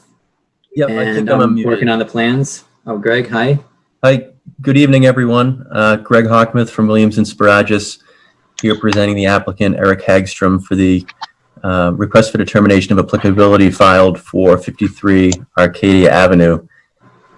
Just as someone had mentioned earlier, there are 2 outstanding orders on this lot. One was issued in June of 2009, and it was a notice of intent filed in response to a notice of violation that was issued to the property owners for bringing in some fill and removing vegetation and a number of trees. So that order was issued, required restoration. The applicant installed 16 trees as mitigation for the trees that were removed, and they stabilized the site after installing erosion controls. And again, that order was issued back in 2009. And then there was a second order of conditions that we'll talk about later that was issued for the construction of an addition, a garage, and some other landscaping improvements around the property. So that order was issued in 2013. And an extension was granted in May of 2016, so not too long ago, and that expired in October of 2019. So I'm sure many of you saw at the site walk yesterday that a number of items on the lot just weren't finished. The finished landscaping, the loaming, the seeding, it's kind of a unnatural grade that was left behind the house. There's some fill that still needs to be put around the bulkhead. The approved plan and the latest order of conditions, it showed a proposed covered porch, proposed garage. It showed the existing driveway, existing walkway, but it didn't show a new walkway. So there was some missing pieces on that plan. So what we were tasked with, we were hired to essentially get a handle on the outstanding orders. And because everything is expired, put together a new filing to button up some of those outstanding items, and at the same time permit some of the additional items that the applicants would like to do: the grading, the removal of some of the trees, and the driveway expansion. And that's really what's shown on this plan that's on your screen now. Keep in mind, these are 1-foot contours that we're showing, so the slope looks a little steeper than it's actually going to be, there's actually about 15 feet between each 2-foot contour. So it's a pretty flat slope. What we're proposing to do is just essentially flatten out that grade in the backyard. So it's not a steep drop to a level area. Kind of spread out that grade to make it look more uniform. And at the same time, bring some minor fill around the bulkhead. You know, the planting bed in the front left corner of the lot, somebody thought it would be a good idea many years ago to plant, let's see, 1, 2, 3, 4, 5 Norway spruce altogether. Norway spruce get pretty big. That probably would have been one spot, you know, a good spot for one Norway spruce. So what they've done is they've kind of stressed each other out, and they're growing, and they're kind of spindly. They're not really healthy looking trees. You know, at one time it probably looked like a really nice landscaping bed, but the reality is now it just needs to be maintained. So what the clients would like to do is remove those trees, loam and seed it, and then as mitigation, we put together a native planting area around the foundation. That's that proposed landscaping. And we're proposing a number of native species: pepper bush, cranberry bush, river birch, inkberry, silky dogwood, and then blue wood aster, white wood aster, smooth aster, and big blue stem. So all natives, they'll be put around the foundation. I think that'll be a positive. The driveway expansion, it's a big house and a small driveway. There's not a ton of room there. When you come out of the garage, there's really no way to turn around and pull out onto the street. So this little hammerhead that we're proposing off the driveway, it's about 24 by 24 plus or minus, and we've super elevated it such that we can direct stormwater into an infiltration trench that will be on the downstream edge to capture stormwater and infiltrate it back into the ground. Soils out here are pretty gravelly, so I expect during most average storm events, the bulk of the water will go back into the ground.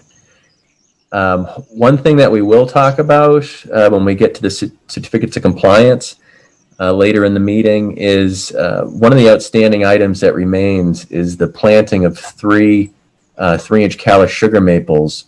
That was agreed to by the applicant in the latest outstanding order.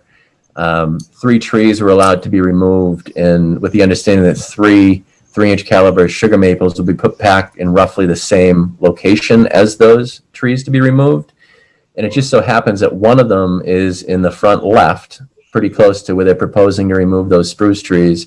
One would be off the back corner of the proposed driveway expansion, and the other is up where it says electric meter on the front left of the house. So a good spot for sugar maples, spacing them out such that the canopies can grow to their potential, I think is a good idea. We didn't realize that initially when we sent in the certificate of compliance requests, but after reading through them again, we discovered that, and it actually helps our argument to remove the spruce trees in the front, since we'll be putting a pretty good species back there at the sugar maple. If this is approved. And we mentioned, or Chuck mentioned in the opening remarks, that there's 4 trees proposed to be removed, 2 of them dead, 2 of them not dead. The 12-inch dead ash is in the back left, 13-inch dead white pine, which looks like it's probably going to fall over in the next good storm that we have. It's pretty rotten. The ash is just leafless right now. It's on its way out, as are many of the ashes in our area. The white pine and the hemlock, those are just kind of growing out from underneath the hardwoods that are in the area, probably to find sun, and they're growing out towards the house. So the idea there was to remove those. They're a potential safety issue, and it's just something that the property owners would feel more comfortable having out of the wooded area behind their house. It doesn't show well on this plan, but there's an edge of woods line that follows the proposed erosion control. That's a pretty healthy stand of wooded buffer between the existing lawn area and the edge of wetlands and mean annual high water of the Aberjona River. So with those 2 evergreens removed, there's still going to be a ton of trees and a ton of vegetation in there and plenty of wooded buffers. So I don't expect there to be much of an impact, if any at all, if those trees come down. And the property owners are more than willing to make a donation in accordance with the tree policy that you have. So a tree or trees can be planted elsewhere in town where it makes more sense. But that's really it in a nutshell, is just trying to get a handle on the outstanding orders. And because everything is expired, we filed this new application to button up those items and also include some of the other items that they want to do on the property. I know that was a lot, so I'm sure there'll be some questions. I'm happy to answer any questions that the commission has. Okay, as we did for the previous hearings, why don't we, Dave, if it's okay, we'll go to you and see if you stopped by the site. Dave? And if I know there's a lot going on here, I'm wondering if you have any questions at this point. I didn't. Everything that was stated so far was seen to be pretty obvious to me. This is similarly in keeping with a similar application that we had just a couple of houses up the street from the same, on this same street. One of the things that I did notice on this, there is one additional tree that actually is between the 14-inch white pine and 14-inch hemlock. It's another hemlock that's kind of right in line between those 2 trees. That's pretty bent and it's pretty bony. It has some a canopy fall off on it that, as they're taking those 2 trees out, once you take those 2 trees out, that thing is going to look like the redheaded stepchild. I'm sorry, John. Just standing there all by itself. So can I just add something at this point? The house up Go the ahead, street. Chuck. Sure. So the house up the street, and the applicant wasn't very happy, but we held hard and fast to no tree removal in the 25-foot line. Mm-hmm. So behind that, there was nothing came out. Yep. So, but we did allow trees to be removed. He had more in front. I just wanted to make that point at this map. I was also referring to the one down at the corner.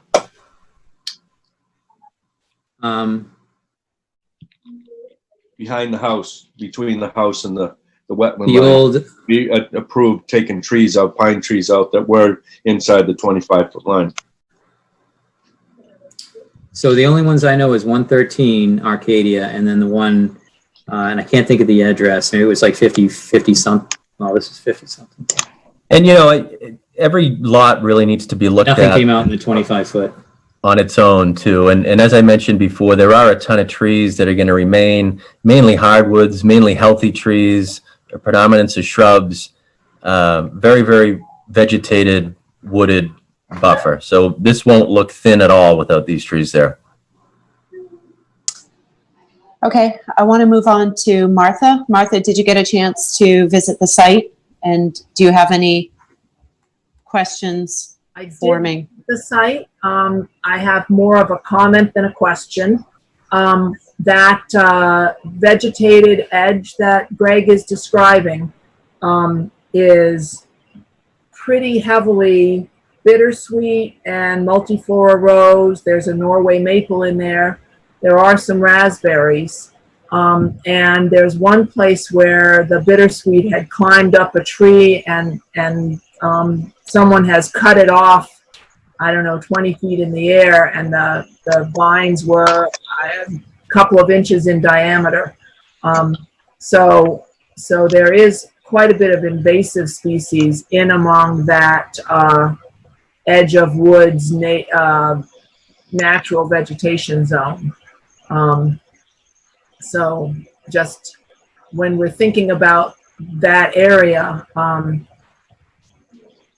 just to comment that it's got a lot of invasives growing there, and the bittersweet could easily start growing on some of the other trees as it grew on at least one of them.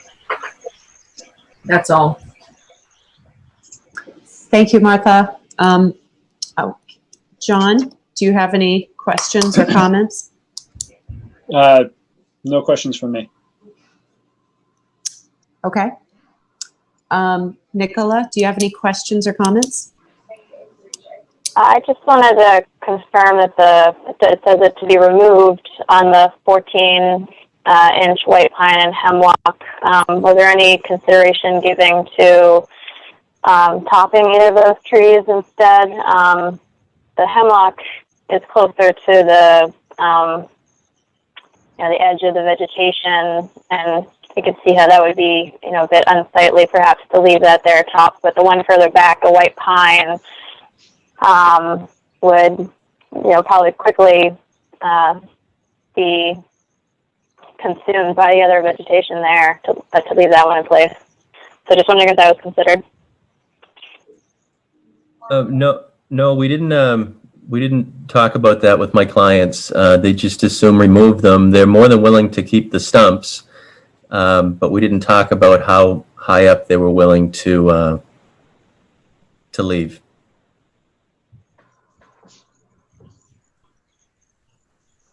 So, Nikki, please continue. Oh, no, I was just going to go on to Nicola. Do you have any more questions or comments? No, thanks. Okay, thank you. I was just going to move on to Scott. Scott, do you have any questions or comments at this point? No, I don't have any questions. No questions?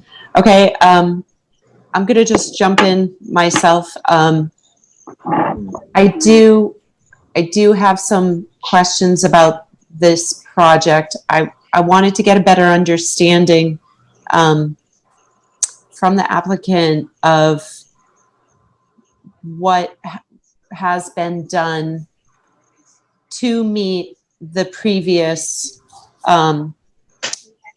orders, the two previous certificates of compliance. I wanted to get a really good understanding because there was a mention of 3 sugar maples.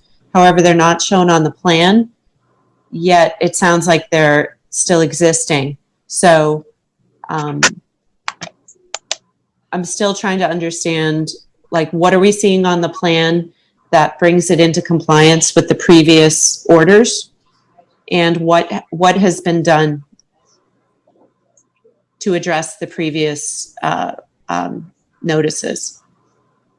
So I went through them this evening very carefully, and the RDA plan went in without the 3-inch caliper sugar maples proposed on it. So we can definitely add those proposed sugar maples to a revised plan, just so the commission has something and some idea where we'd be proposing to put them based on the prior order. There was mention of a swale to be created in the backyard just to ensure that stormwater didn't get directed on the abutter to the east. So that's something that we'll have to put on the plan as well, just to fine tune some of that grading to ensure that the runoff isn't heading over there. And then the only other thing I saw, there was mention of a splash pad and stone where the gutter downspouts were proposed, but there are no gutters on the back of the house. So it's just the stormwater comes off the roof and it falls onto a stone drip edge. So the fact that there's no gutters, I think that's probably okay. It didn't, that wasn't a condition. It was just something shown on the approved plan. And then the only other thing was there was mention of monitoring reports after the 16 trees got planted. That was back in 2009. And from what I can tell, that was when Fran was working for the commission. And from what I can tell, there was no mention of any monitoring that was done. But what I can tell you is, with the exception of one of those 16 trees, they're all doing great. So that's over a 90% success rate. So that's pretty good. And then it mentioned both orders mentioned a report, a final report, just talking about the, I imagine the vegetated buffer in the rear yard. We can easily do that, but it's been so much time that has passed. It'd be tough to do a monitoring report at this point, but we could put together some type of a letter just documenting what we observed on site in relation to what was planted and what's there now. But as far as a plan revision, I think it's just a minor tweak to some of the grading, and then just the three sugar maples. Okay, because some of the information I've received, it looks like we've received certificate of compliance requests on those previous orders. And some of the information today relayed, described some of the gaps, some of the things maybe not addressed or missed in those previous orders. That's right. That would have brought them into compliance to make them eligible for a certificate of compliance. So I think we're missing some information. I think it would be good to get a summary of all that is missing. Maybe you didn't know that when you put in the original certificate of compliance request, because you're attesting with your letters already from the 16th that those old orders were in compliance. So I want to get a better understanding of that. And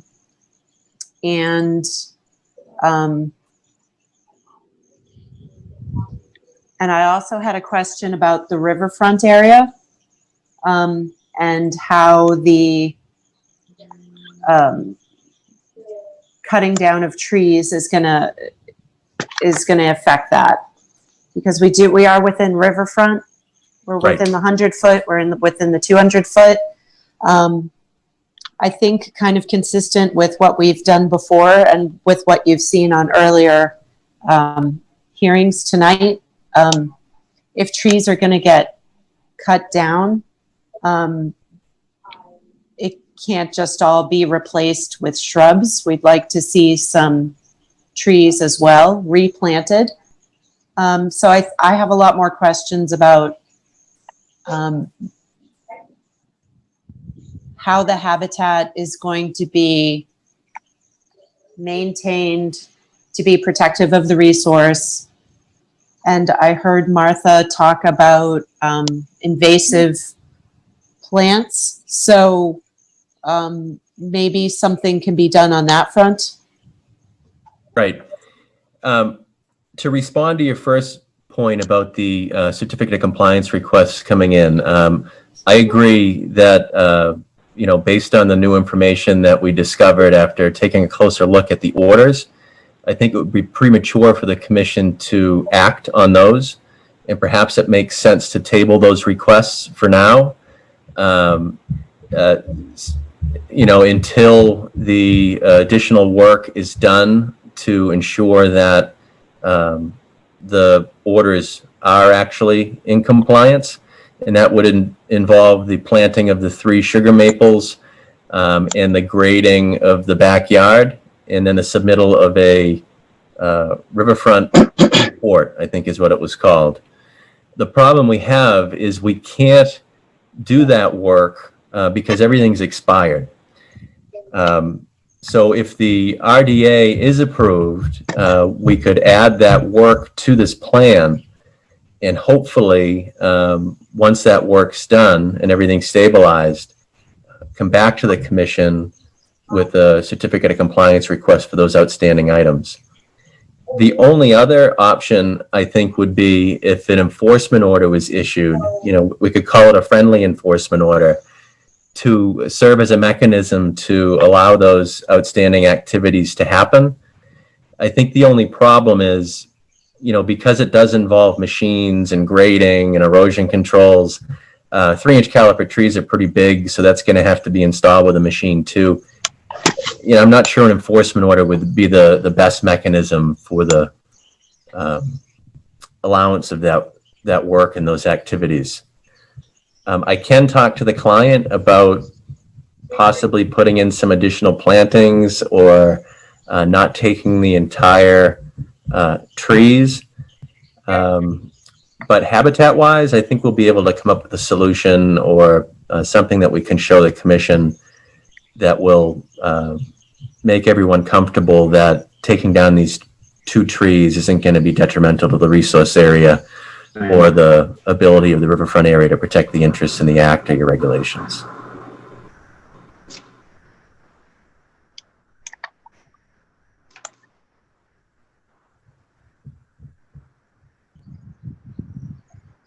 Chuck, I wanted to pass it over to you and see if you had comments.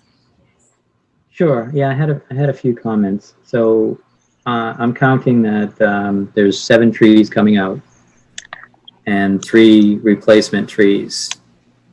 And we just talked about another application that trees are being removed within that 25-foot area. And we asked that if you removed one, you had to replace it, the first one with a tree and the second one with some shrubs. I think you have great opportunity to find some mitigation on this site.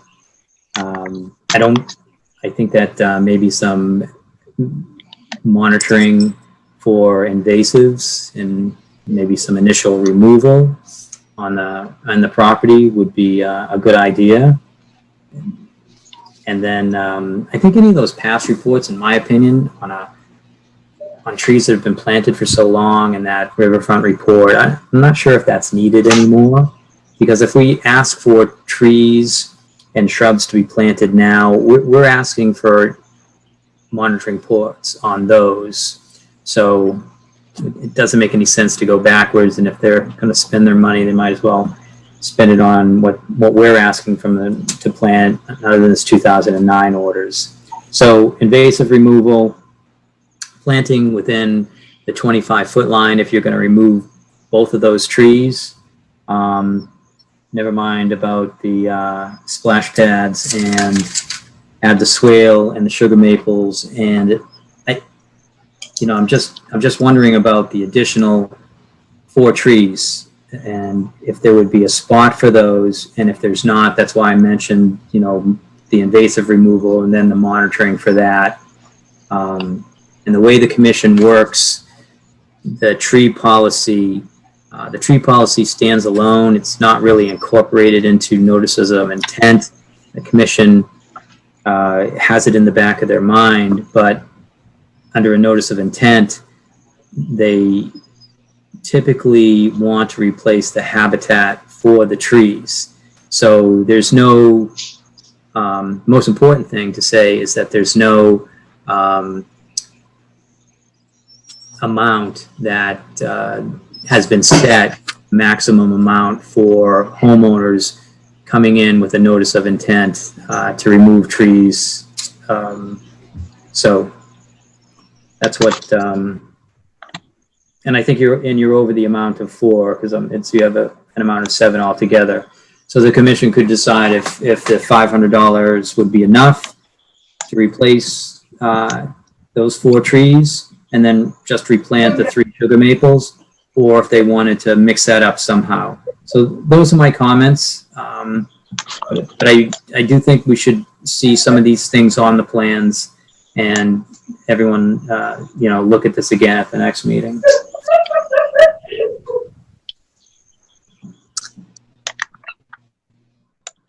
I agree, Chuck. All the commission, do you have any comments or questions about this project at this point?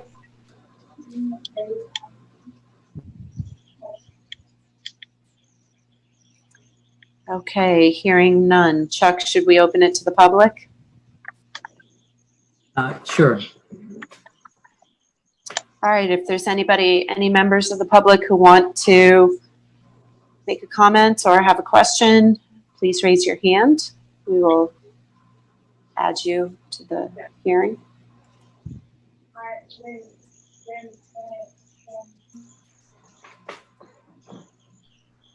Okay, Chuck, I don't see any.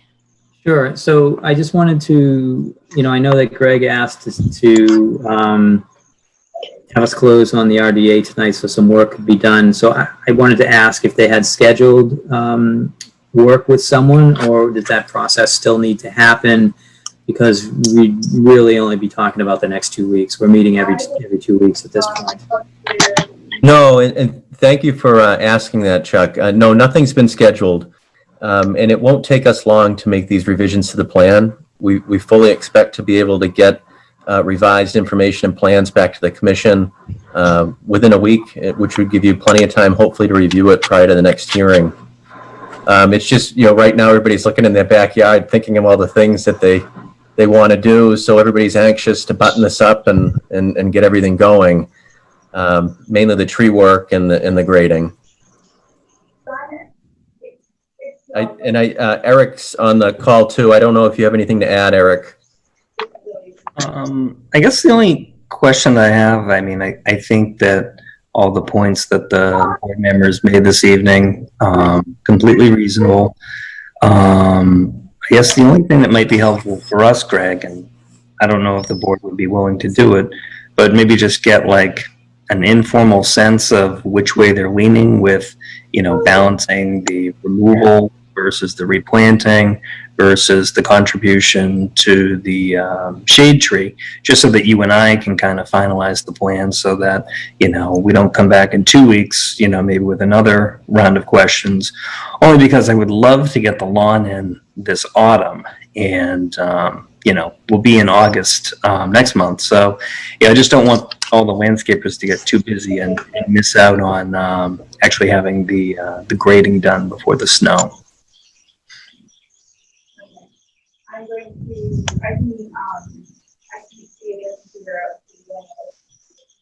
So usually we don't do a straw poll, but I would say you're looking at replanting something for the 2 trees you want to remove, the 2 hemlocks, or the white pine and the hemlock, within the 25-foot area. So that would be 2 that there wouldn't be any compromise on. Okay. And then you're going to plant the 3 sugar maples. So let's say 2 of those sugar maples was part of that, or some combination. Then you're going to have to, the commission's going to have to chime in whether they'll accept payment to spend that money elsewhere. I suggested to look in that back area and do some mitigation work on invasives, and then just monitor it as you would be monitoring these new plantings. That's where I was at. And I don't, Chair Scanlon, do you have anything to add? One part of the plantings that really stands out to me is the cutting down. I understand that there is a crowding of the spruce trees in the front of the lot. That is still within the 200-foot riverfront. I don't think that area should be left with 0 trees. I don't have a number in mind for addressing those trees getting removed. There's actually a sugar maple going back right in that spot. It's the perfect spot for it. It's where the prior plan showed it. But that was from the previous RDA, right? The second notice of intent.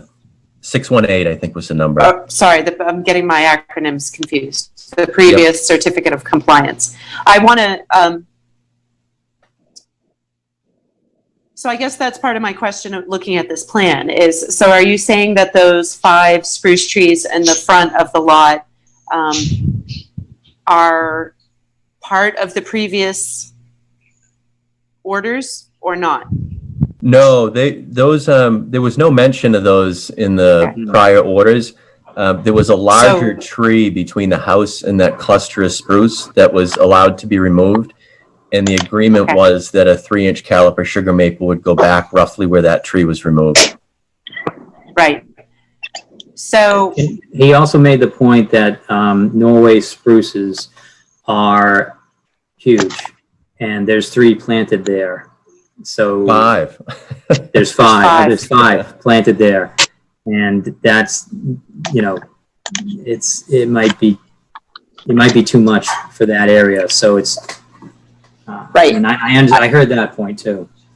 I understand that yeah, if they're going to choke each other out, then something has to be done about that. It's not a healthy way for those trees to grow. My concern is I don't want to see a lot of net loss of trees. I'm just going to put it like that. I don't have a number in mind. I don't have, So I got this wrong. so that's my comment. I don't know if anybody else on the commission has any other comments about plantings. So Greg, I got 3 from this list right here, but there's 5 in there. Yeah, so there's 3 on the labels. 2 of the labels are on the right of the cluster and 3 of the labels Okay. are on the left. Okay. Yeah. So I think above the 100-foot, and then to have this forested area, this habitat area towards the back. I mean, I've been to the site. I could agree with that. I think the sugar maple is going to grow up and take on a lot of that area. Those Norway spruces are not. They don't look good, and it's probably going to keep coming up about the size and the fact that they're crowded in there. Maybe some shrubs could work in that area, but if not, my opinion was there's plenty of other spots for such replacement.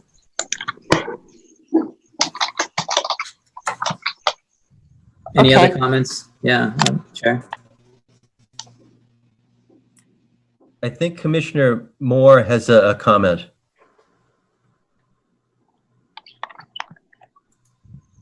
Can I speak, Anika? Did we lose Anika? Go ahead, Martha. Okay. When I visited the site, I noticed that on the side near the proposed driveway expansion, there's some evergreen trees over there. There's only like 3 of them, and they're not nearly as crowded and shorter. So, you know, they sort of look like what those 5 spruces should be looking like. You know, they're attractive looking trees to the right. Yeah, those were put in by the property owners. There's actually 8 of them, and I think those are a Colorado blue spruce, and those were spaced properly. They're all healthy. They're growing well. Different variety. I think, you know how everybody's kid gets a free tree from school and they plant it in the backyard, and I think everybody's seen one of those behind most people's homes, and eventually they look like a Christmas tree for a while, and then they look like an unhealthy spruce tree. All 5 of these spruce trees look like those. I think they were just crowded, the wrong area to plant them, and I feel strongly that one healthy sugar maple with a really good canopy will be more beneficial than 5 spindly spruce trees crowded together. Okay. And my other comment was just if we're talking about replanting anything in the 25-foot zone in the back there, I don't see that it will have a whole lot of hope of surviving unless there is some mitigation of the invasives, because I can just see whatever you plant being overgrown by bittersweet very quickly. So Right. if you're going to plant anything in back there where the pine and hemlock are proposed to be removed, there would really need to be some way of keeping the bittersweet from overgrowing it. Right. That's all. I agree.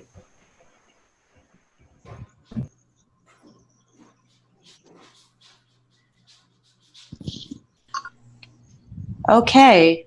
If there aren't any more comments, I'll entertain a motion to continue the hearing.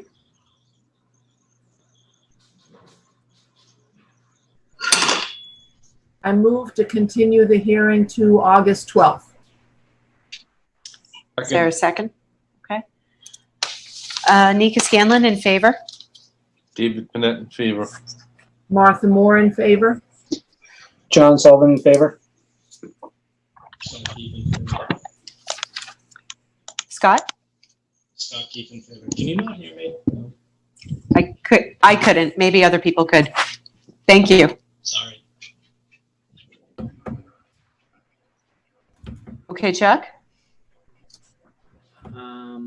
So that's that for 53 Arcadia. So at this point, we should reopen the hearing for 106 Colonial Drive and get Libby Wallace back on the call. Chuck, could I just ask one more question? Sure. So with the COC requests, are we just going to table that discussion until the next meeting? I think we're going to talk about those tonight.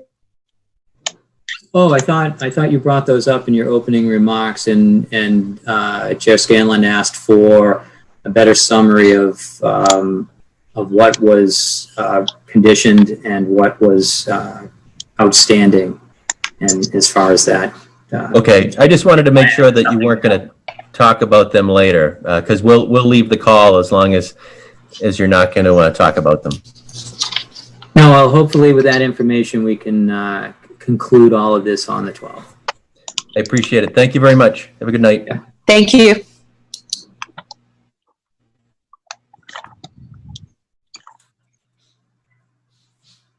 Okay, Chuck, are you going to reopen 106? Sure. That you're asking me to read this. So to continue the public hearing for the notice of intent filed by Marilyn G. Reed under the Massachusetts Wetland Protection Act 131, Section 40, and or the Reading Wetlands Protection Bylaw, Section 7.1, to reconstruct a failing retaining wall along with the associated replacement of some damaged patio pavers and removal of 4 nearby trees. The applicant may also consider construct a pool within the patio area if feasible. All work is within the buffer zone of a bordering vegetated wetland at 106 Colonial Drive. The application and plans can be found on the Conservation Division page under current projects, map 40, lot 146, DEP file number 270-733. Turn it back to you, Chair Scanlon. All right. Thank you, Chuck. Let's see if the Is applicant Libby is unmuted? unmuted. That's all I'm trying to. I'm going to take a look here. Please do. It looks like she is, as is Ms. Reed. Libby, do you want to give us an update since we last met? Okay, thank you for your patience and understanding on this matter.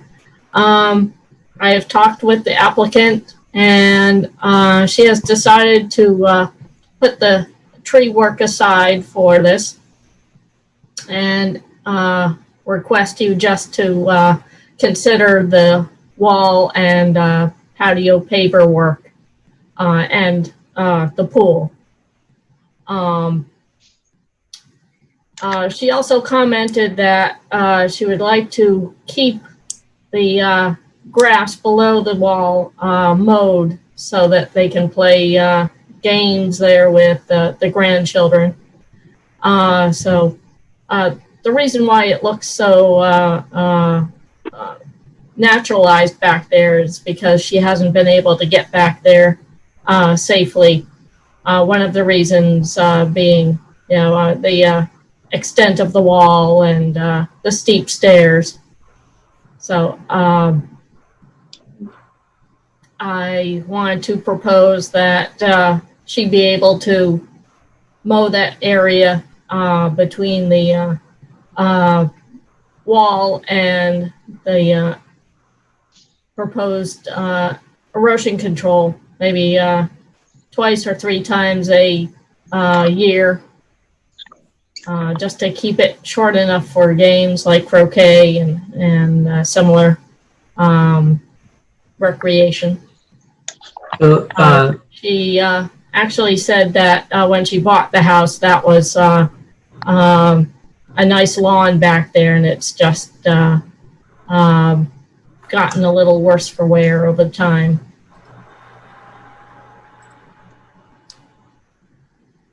yes, Okay. I was just going to ask some questions about the lawn area just to get a better, understanding of what's going on back there. So the project next to her at the end of the cul-de-sac, I think that they put in a retaining wall which restricted Marilyn from access to the backyard, because that retaining wall that was put in by the neighbor was on his property, but that also included the sloped area that allowed the lawnmower to get down into the back. So what I had always thought was that area down below the retaining wall wasn't maintained because there was no access, and because of that new retaining wall, and that was part of the reason why this plan had to be presented to the Conservation Commission with the new retaining wall and that section removed. So I wouldn't want to see this homeowner penalized in any way for just losing access and not being able to maintain their lawn.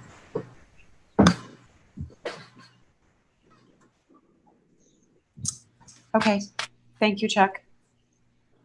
I'll open this up for additional discussion. Dave, do you have any questions? I don't have anything. Okay, Martha, do you have any questions about the changed plans? I'm fine. Okay, John? Nothing from me. Nicola? I can't tell from the plan if the mowed area extends into the 25-foot zone or if it's outside of that. The 25-foot zone is further into the woods. The grassed area is partially within the 35-foot buffer zone. The wall is completely out of the 35-foot buffer. Is the mowed lawn part of the, is it established at the erosion control line? Yes. Is that a good? If you noticed out there, there was a small line of stones along the edge of the canopy, and that's not going to change. That's going to be the extent of grass out there. Nothing's going to be expanded towards the woods. It's going to remain the same. Okay, my understanding was that line of rocks did not demarc the 25-foot zone or the 35-foot zone or anything else. So I just wanted to clarify that the mowed area will be outside the 25-foot zone, which it sounds like it was. So yes, I'm sorry, I must have misinterpreted you. Yes, that line of stones is just a mark at the edge of the lawn, and I don't know that it has any particular meaning. But the grass outside is outside the 25-foot zone of natural vegetation. okay, thank you for clarifying that. And I agree with Chuck's opinion about allowing mowing to occur in that area. Thank you. Thank you. Scott, do you have any comments about this? No questions or comments. Okay. Chuck, are there any questions from the public?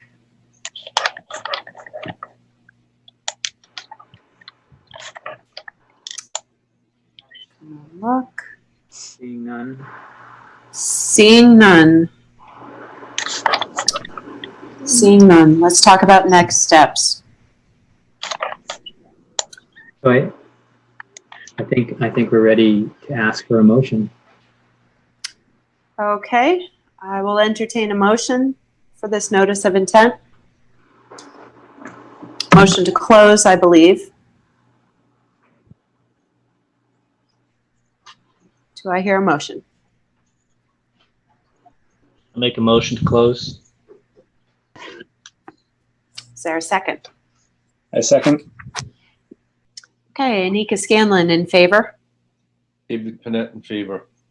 Martha Moore in favor. John Sullivan in favor.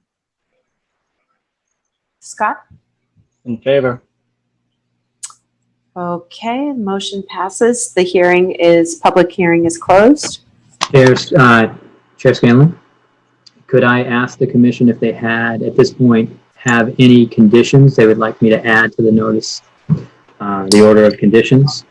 And if none, that's fine, but I just wanted to make sure that we got that before we issued. I'll start with myself. The only article I want to make sure gets in the order of conditions is the clarification that the mowing will happen outside of the 25-foot zone. Okay. Otherwise, does anybody else have any other comments or clarifications to add to the order? So at this point, the project is just the changing the slope of the ground and rebuilding the retaining wall and giving permission to put in a pool if she decides to, but not doing anything with trees. Is that correct? Correct. Okay. The replacement of damaged patio pavers, the failing retaining wall, the pool, and the trees were all, so it's everything but the trees.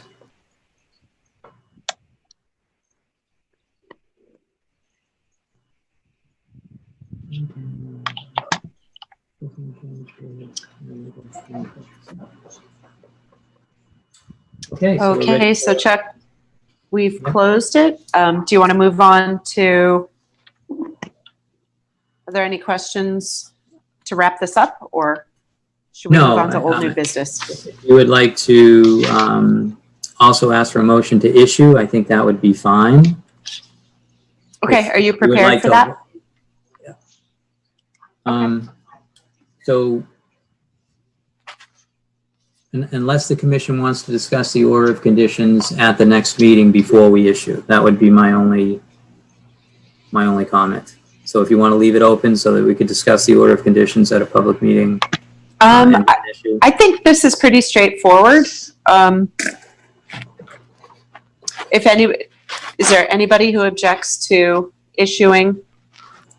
Anybody anticipate any additional discussion moving on to the next meeting? I don't.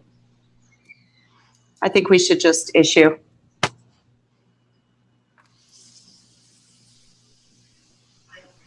So could we get a motion to issue? Make a motion to issue the order of conditions for 106 Colonial Drive. A second. And Nika Scanlon in favor? David Panett in favor. Martha Moore in favor? John Sullivan in favor. Scott Keith in favor.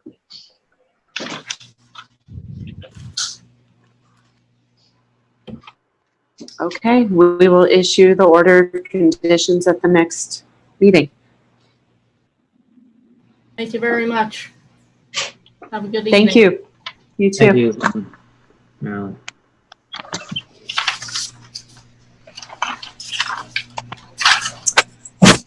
Okay, so Chuck, old new business. Are you ready for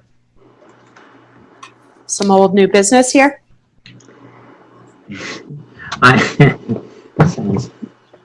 Sure. Are we going to move right on to 18 and 22 Small Lane? I think we've already discussed. I think so. Yeah, I think we've already discussed 53 Arcadia. So it would be 18 and 22 Small Lane. Okay, that was on our site visit list. We had a certificate of completion request, certificate of compliance. Tripping over my words here, I'm sorry. I went out for a site visit. I saw these two properties. Dave, did you get a chance to get out there? I did. I got out there. I spoke to the resident of 18 Small Lane. Had a fairly extensive look around the property, fairly extensive discussion with the resident. There's a lot going on out there.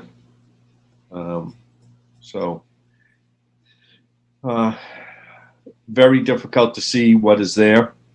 As far as closing the certificate of the old certificate of compliances that are there. There are certainly trees that are planted in between the two properties beside the driveway. The 5, I don't know what they are, cherry trees or whatever. Those you can pretty clearly see. I can put up the plan. The plan really doesn't mean anything, Chuck. I've seen the plan. Everything that was in the area of question, all that shaded area, is like the Amazon jungle. In any, there is no. I mean, you could read the notations that Steve from Norse Environmental said that it's basically inaccessible. For me, I'm not going to go in there. I'm not going to go looking for wetland flags. I'm not going to go look to identify things that might have been planted 11 or 12 or 13 years ago or whatever, because they're all overgrown. Anything that may have been planted there. I know that the applicant had said to me that some of the things that were planted, they actually were overtaken by the native vegetation and they died. I guess at this point, one of the questions that I have is regarding the certificate of compliance is, how do you balance what was supposed to be there or supposed to be planted versus what is there now versus what we're really looking for? So that's really kind of where the big question is. And also the properties have changed ownership. When this originally was done, the person that lived at 22 Small Lane actually was living at 18 Small Lane. The property was sold by the gentleman that lived in 18 Small Lane to his son-in-law. He subsequently bought 22 Small Lane. That gentleman has since passed fairly recently. That property is now transferred ownership to the daughter-in-law, who does not live there yet because the property has not, at 22 Small Lane, has not been cleared of the gentleman who passed. The contents of the house and his property is still there, so there isn't a new resident there yet, although the transfer of the ownership has already taken place. So this is, when you're talking about certificate of compliance, this would be, I don't even know where to start with this. As far as, how you unwind this. How do you actually unwind something that from 2009 with all the requirements in the order of conditions from 2009 for what is So, there now? Yeah, I would say Greg Hockmith just did it for us. And he went through the order of conditions and he's going to present at the next meeting, what the differences were. And he looked out there and he found that there was a certain amount of trees that were asked to be planted and only one was in bad shape. Let me stop you right there, Chuck. Are you actually saying to me that there's anything at all similar between the 53 Arcadia and 18 and 22 Small Lane? There is nothing similar to those two properties. It could actually intimate that one wetland scientist went out and did the same thing at 53 Arcadia that could be done at 18 and 22. I totally disagree with you. Yeah, so that's your opinion, Dave. But I would tell you how you would evaluate this area is to first have the information, which we don't have, and secondly, you would compare habitat value, because that's what was asked for, and what exists. Just because it's an old order of conditions and no one did any work doesn't mean we forget about it. How do you know if anyone did any work? Well, that's what I started out with. I said we received no information. It's not up to the commission to go and dig through the underbrush. Yep. So if you don't have enough permission, it's not up to you to figure it out. You need to basically say, look, this is where I got to, but I was unable to make a determination because, hey, it's not up to me. You evaluate the projects. You don't have to go out there and investigate them. So you need some information to evaluate, it sounds like to me. So I'm just saying that Greg was able to read through the old order of conditions and went out and looked for those things. He knew about the swale. He knew about the trees. He knew about what was missing. And when it came up, he was able to I had a conversation with Norse Environmental, with Maureen, and she talked to the applicant, and the applicant said, we're just going to go with what we gave you. That's what I got from Maureen. And so everyone went out there and they see this thicket of whatever, and I think that is probably going to be the stumbling block. Yeah. I think it's obvious looking at, if you drive by the site, even if you drive by, it's obvious that they did put, some trees were put in between those two properties. But Dave, you're absolutely right. It's impossible to see. And it's almost hazardous because even if I could get behind 22 Small Lane, the fence was right up against the vegetation in their backyard. It was extremely hard to access. It was hard to evaluate. And I think this brings us to the point that Chuck's making, which is, are we going to just accept that it might have happened, even if it was planted in 2009? What are the chances that those plants still exist? Or were they overgrown? What are we really approving? Are we just going to rubber stamp this as a, we can't see it, but we're going to say, okay, it was probably done? Or are we going to ask them to give us a little bit more information about it? Or is there another alternative in there somewhere? So I'm leaning a little bit more towards, I'd like to see a little bit more information. Those trees between the two properties are clear. I don't think they have to tell us any more about those trees. It's just everything else on those plans. And I'd like to know what other people think about these certificates of compliance requests.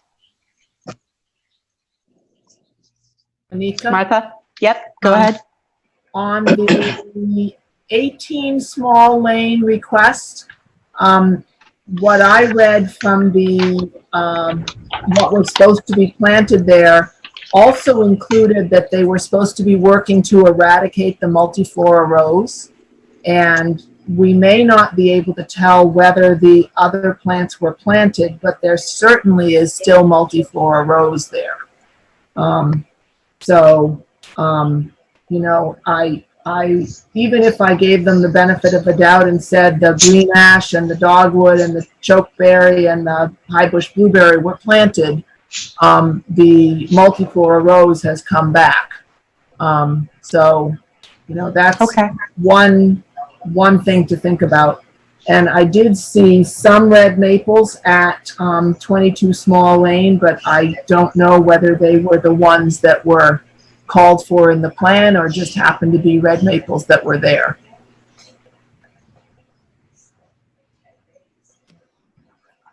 That's all. Okay. Thank you. Any other comments? Have we lost everyone? Yeah. Hey, so let me just add to what I said, or just take a step back from what I said.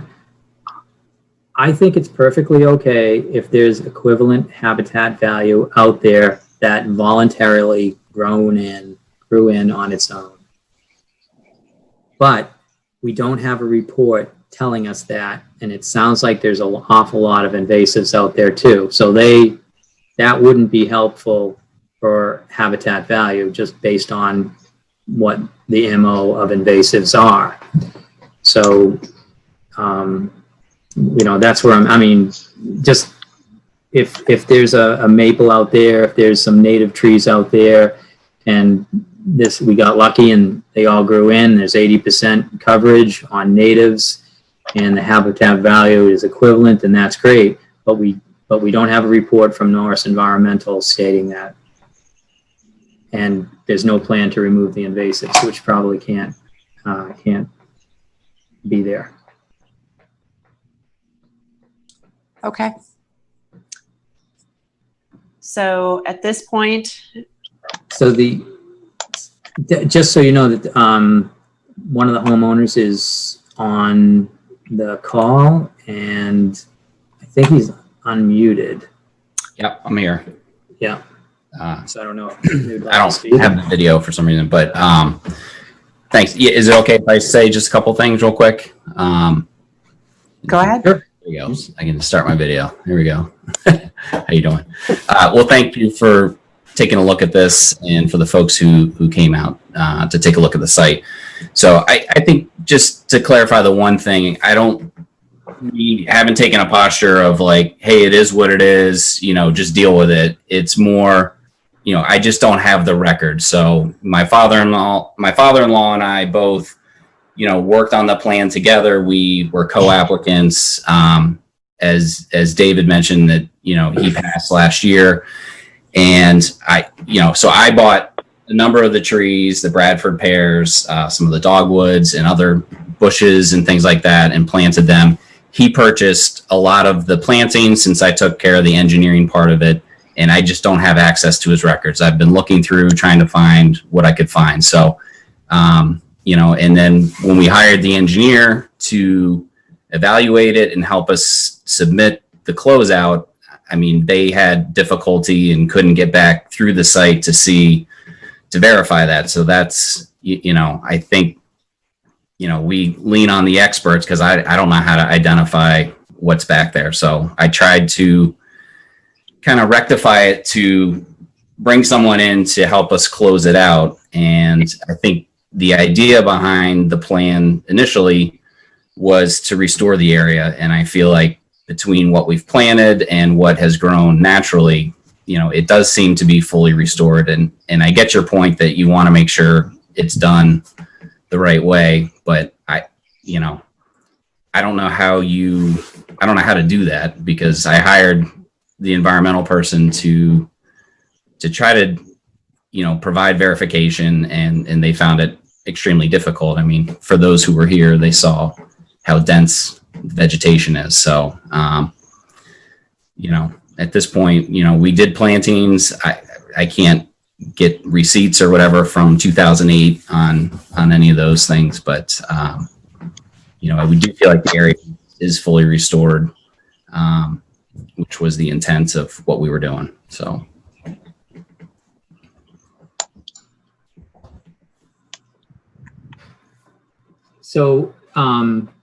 would you be opposed to having Norris Environmental just do a habitat evaluation based on what's out there and make some observations of,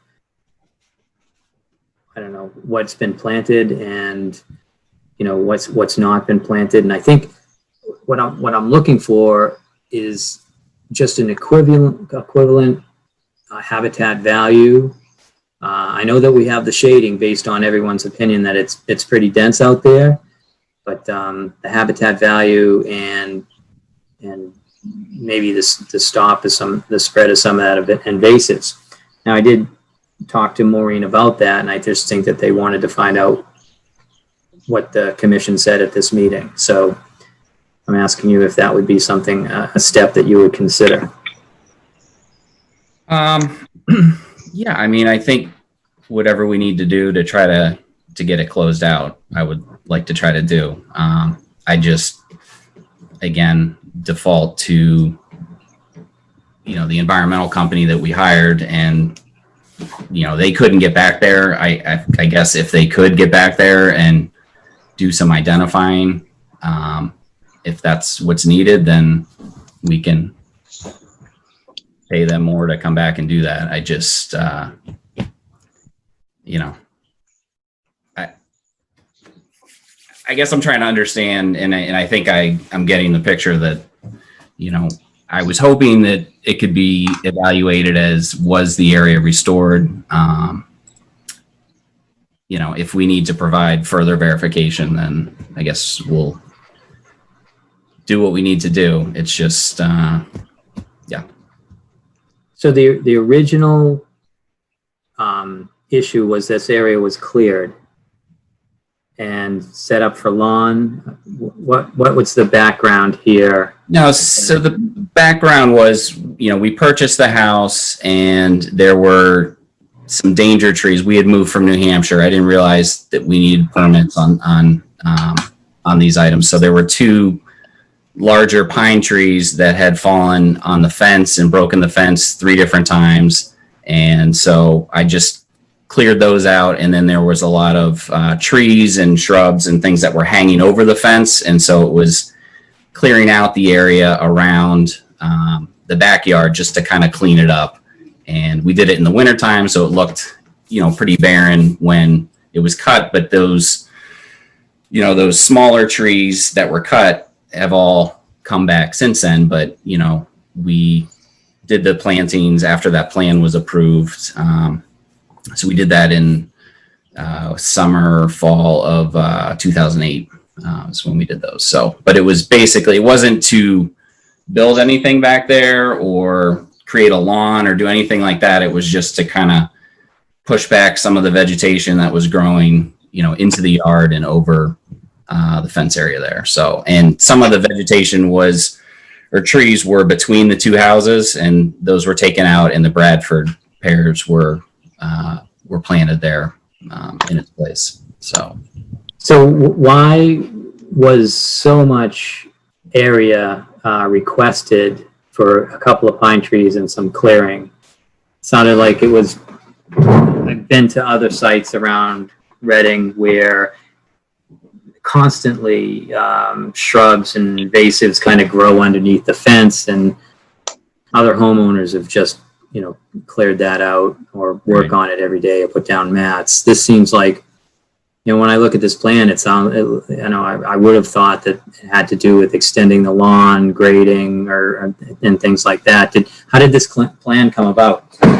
no, I think it was just a little bit overzealous, you know, clearing of material around the fence area. So I think, you know, the folks that I hired to do it, I wasn't maybe clear enough with them or watched them clear enough. I mean, we used to have, I should say my in-laws used to have a yard lawn behind that area. And I think there was some thought initially when they had cleared out the stuff behind the fence that maybe we would try to do that. But then, you know, as we went through the process, you know, realized that that was not something that would work or made sense or would be approved for that. So, you know, we just tried to kind of restore what would have been cut back. Again, because they did it in the wintertime, I think it looked a little more, you know, it looked like a larger area. And then by the summertime, a lot of that stuff had started to grow back. And so, but it wasn't, there was no intention to go beyond that. It was just trying to kind of clear out what it had, you know, grown in very dense vegetation around there. So, And the amount of plants that were planted, was that a number that came up with from the Conservation Commission, or was that something you and your father-in-law came up with? so that was, you know, we hired an engineer that put together a plan. You know, in hindsight, I feel like we leaned on them a little bit too much. I felt like just because there were so many plantings and things that were in there, that was what they had put together that they thought would get the approval, which it did. And then, you know, I didn't realize we needed to recontact conservation to have it looked at. At the time, I thought Fran had said she wanted to check back in to see how the plantings took and how it came together, and misunderstanding on that end that I guess we were supposed to contact her or the town or whatever to have it reevaluated. So, because we did the plantings, and she told us at the time that, she wanted to see how they took, and if things came through. And I think time just got past us. We didn't realize that it wasn't closed at that point. And so, what was the reason why you never touched this area again, and you just let it grow in? And I guess there's a fence on one of these properties, but maybe not on the other. Yeah, I mean, it was not a great process going through that. So I was under the impression that we, not to disturb that area. So we were told we could maintain 3 feet around the fence, which I try to do as best I can to keep it from growing over the fence area. But beyond that, I didn't think we were to really touch anything that was back there. So that was, other than I know on 22, my father-in-law's property, I know for years he tried to kind of contain the vegetation that was coming in. I know Martha had mentioned about some of the invasive vines and what are rose bushes or whatever it was, but it's just been tough to maintain that the last few years. So.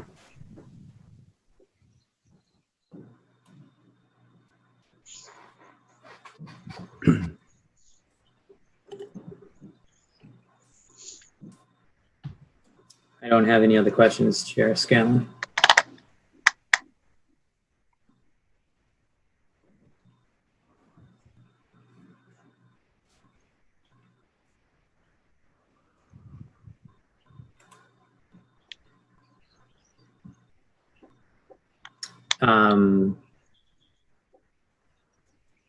There we go.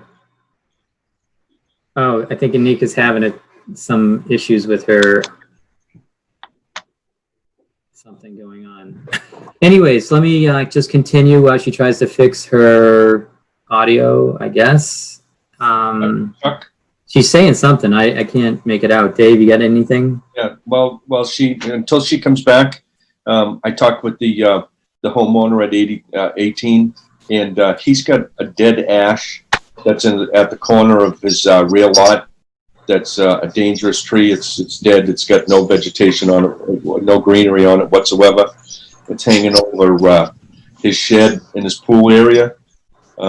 So I had said to him that perhaps he could bring that up to the commission this evening to ask for the removal of the tree. He's told me he was amenable to leaving a snag of the tree, but would like to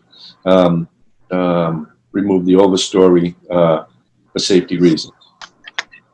Well, if you saw it and you're confirming that it's dead, there's no replacement needed. He can do what he wants. Okay. I just wanted to bring it up, in the meeting this evening because it was definitely a dead tree, and it's hanging over. It's both the shed in his pool area and his lawn furniture that's back there. So that wasn't one of the replacement trees, though, right? No. It's too big for that. Yeah. Unfortunately, it's one of the ash trees that probably fell to the ash borers, so it's dead.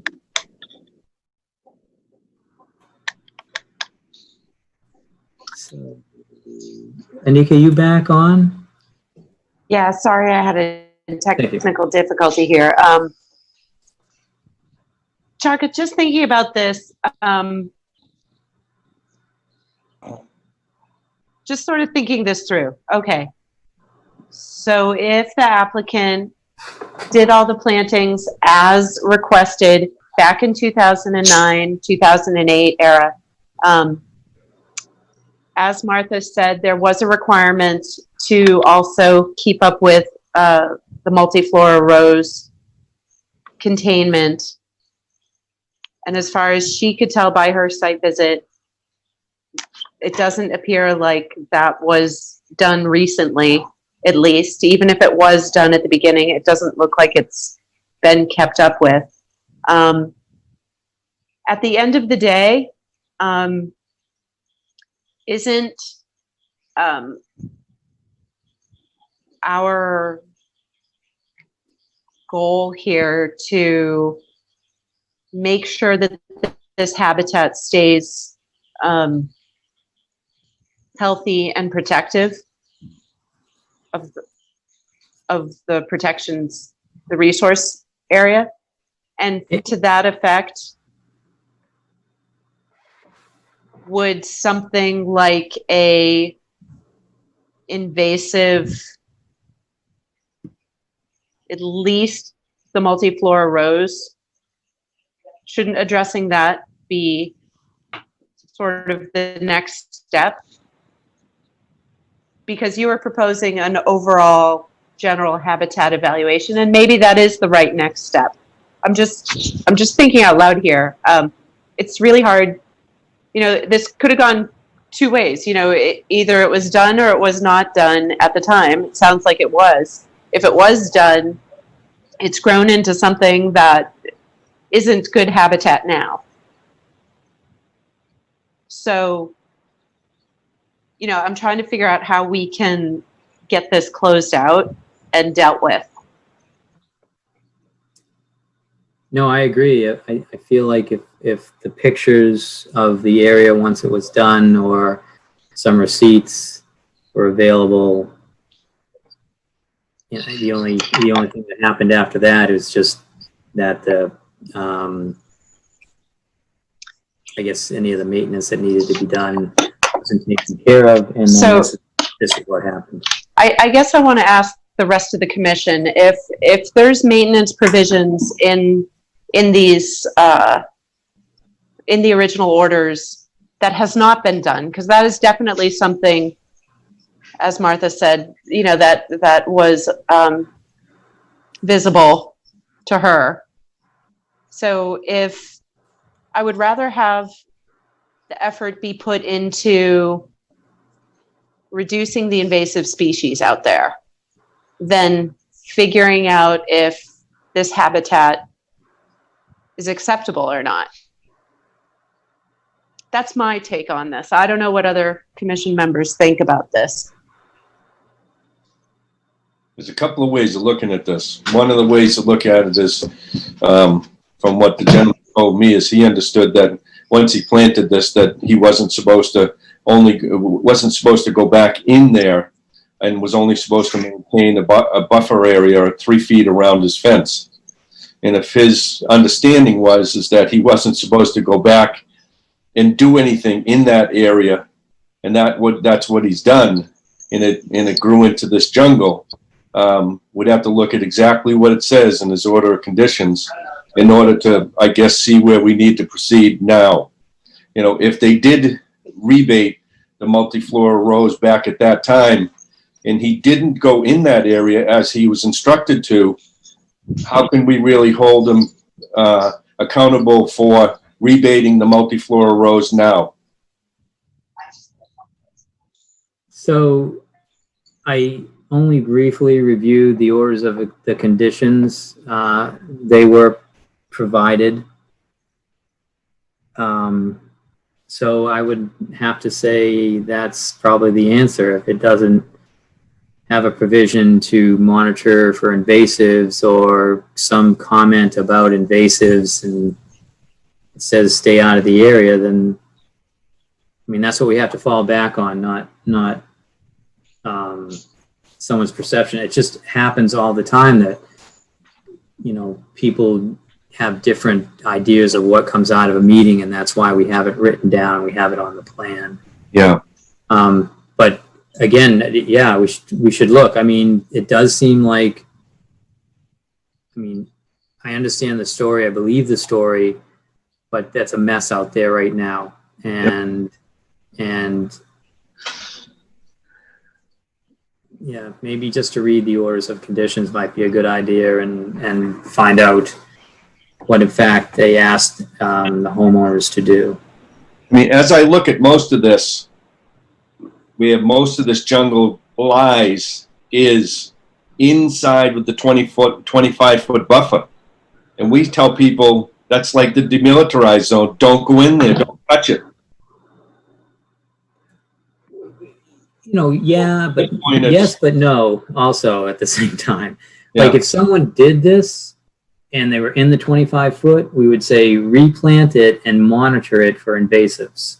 For how long? Report to us for 3 years Right. that you have been doing that. Right. So, Fran, I guess, made the comment about, let me know and let me monitor. Maybe it got too close to, I think she wasn't around after 2011. So I don't know what was happening between 2009 and 2011, but I didn't find any comments. Laserfiche and the town has been changed over. We've changed over a couple times. I would probably feel more confident about my searches if I was at the office. Mm-hmm. The one thing I wanted to just add, I mean, I like the idea of doing things that are more proactive. If it's, that's something I'd be more interested in. I think would be more beneficial if there are invasive things. I think a lot of you guys can't see I'm pointing at my own screen here, but I think a lot of the invasive things that had overgrown into the yard, I think a lot of them were on 22, kind of that bottom right of the plan there. And, I would much rather take care of, spend money on taking care of invasives and cleaning up what needs to be cleaned up that was missed, rather than, kind of studying what's there. Just, I don't know how to say that without sounding, that seems more like a positive overall plan for it versus,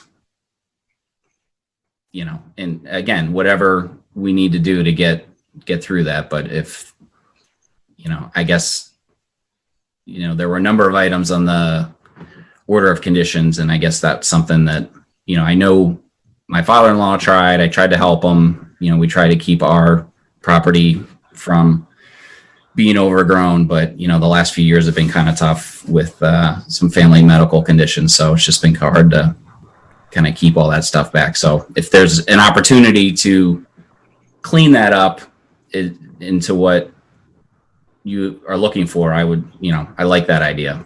So just for what it's worth.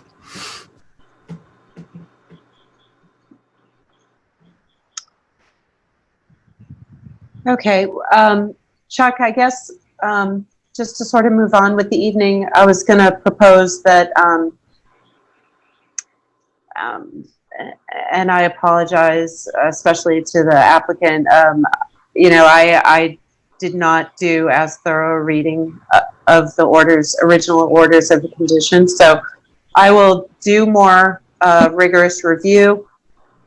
Maybe we should move this to continue both of these to the next meeting, the first week in October.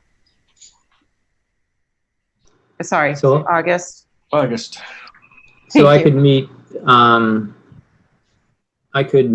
the applicant also, and we could walk the property, and any other commission member could come with us, and we could look at this invasive removal kind of request and see if that could be done, so we could report back to the commission at the next meeting.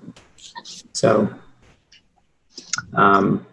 if that sounds acceptable. It sounds like we're kind of heading in that direction anyways. Yeah, I think so. Is there any other comments from any other commission members? Dave? Oh. Okay, Martha? I like the idea of mitigating some of the invasives rather than trying to figure out the history. And I think possibly one reason that there's this dense growth there is just because if you disturb an area and then don't go in there, then the invasives have a chance to get their foothold. I'd love to see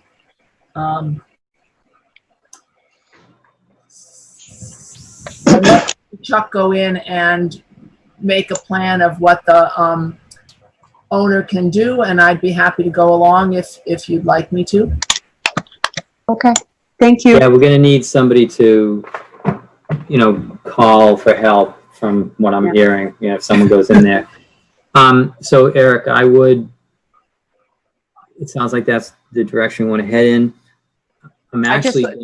Chuck, if I can just interrupt, I want to just make sure that John, Nicola, and Scott have a chance Sure, to sorry. speak up about this. Yeah. Thank you. So, John, any comments? None from me. Okay, Nicola? None for me. Thank you. Scott?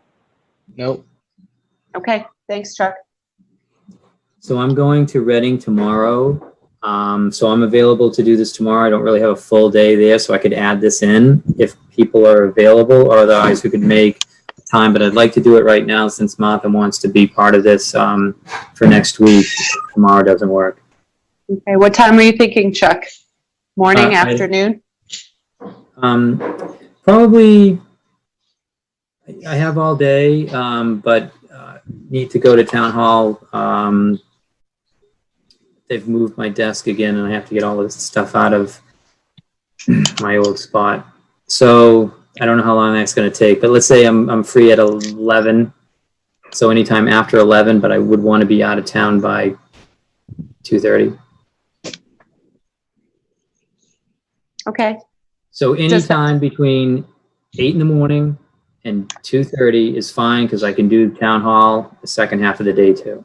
does Mr. Hughes have a preference? Yeah, I have an appointment. I have to leave by 12 o'clock at the latest, so morning would be a preference for me. Okay. Okay, so maybe earlier. Martha, do you have any yeah. restrictions? Yeah, I'd rather do something more like 9. If that works for you guys. That sounds great, and we can get the Okay. good look at it tomorrow. Okay. And just to ask, is anybody else interested in going tomorrow at 9? Because if we have more than 4, we may have to post, so. Well, it's not. We don't have enough time to post, so we just. Good point. So just don't. We'll keep it limited. Don't discuss the, amongst each other. That's all you have to do. As usual, right, got it. Okay. So, so it sounds like there's gonna be a site visit tomorrow at 9 with Chuck and Martha and Mr. Hughes. Otherwise, these are gonna be discussed at the next meeting, the first meeting in August. Thank you. Thank you. We'll see you tomorrow. All right. Thanks. Thanks. Okay, bye. Alrighty. Okay, Chuck, what would you like to get to next? So I think it just needs to be said that we won't be discussing 0 Havel Street tonight. That'll be pushed to the August 12th meeting. So the next thing is 59 Forest. And Minor plan change. Yeah, the minor plan change. Okay. So Scott and Lori were going to, oh, I see Lori right there. So they're here, and so I'm going to unmute them, and I'm going to call up the information, and Scott and Lori can talk about it. And I know the commission had some questions at the last meeting about what's on the plan and how this property works with the other properties in that area. So I'll be calling that up while we're getting the rundown. And I think we're unmuting right now. And I know Anika's unmuting too. One of us has to stop. I'm not unmuting. I haven't touched a thing. All right, Scott, can you unmute yourself? Is that possible? There you go. Here we go. Yep, now we can hear you. Thanks. You're welcome. All right, yeah, knowing how extremely late it is, I'll speak as quickly as I can. There's really only 3 items that I wanted to discuss. One is the installation of a fence, 80% of which is outside of the buffer zone, 20% is in the buffer zone. The chart, I think, will illustrate where the fence is going to go. Number 2, as I have an issue with my order of conditions. I have to install a Cultec pursuant to a the renovation project that I had last year. The problem is maybe the surveyor, when he drafted the plan, wasn't here, and he put the Cultec right underneath the tree. So I either have to remove the tree or not install the Cultec. To give you just two more details on that one piece is, on that side of the house, the gutters do currently go into a French drain, which leads to the back side of the house. So if we didn't want to put a Cultec in, technically the water is going into an underground French drain, which has holes just like a Cultec. Or if we were to remove the tree is pretty much dead, which you'll see in the photo document that I did send in. So I think either way, I don't think it's a huge problem. Whatever the commission decides is fine with me. And then the third issue is potentially removing a big tree that is in between the 25-foot zone and the 35-foot zone, right at the corner of the driveway. Only because I was eventually going to ask for it, but I was probably going to do this later next year. But since I'm filing, a minor plan change, I thought I'd maybe just add this in. The only concern I have with the tree is that it's leaning towards the house and it's enormous. And if, by an act of God, if it ever did come down, it would hit right where my daughter's bedroom is. So, like I said in request number 1, I would request to put trees in regardless of however you rule in any of these requests. So, pursuant to taking down a tree, I'll be more than happy to put in 6 trees if the committee preferred that. So, but those are my 3 basic requests: the installation of a fence, I have to determine what I should do with the Cultec or the infiltration tank on the south side of the property, and then 3 is that big oak tree that is leaning towards the house. And I put a bunch of pictures in there that maybe helps kind of show what the tree looks like in relation to the house. Any questions? Yeah. So. Oh yeah. So a lot of actually, I forgot to add into this particular request today. There was a lot of questions in the last meeting about that open space in the backyard. I'll just briefly touch on that because I know it's super late. So my property, my parcel, is located on a PRD, a planned residential development that was established back in the mid-'80s. So there's 5 parcels on this subdivision. My property is one of the 5.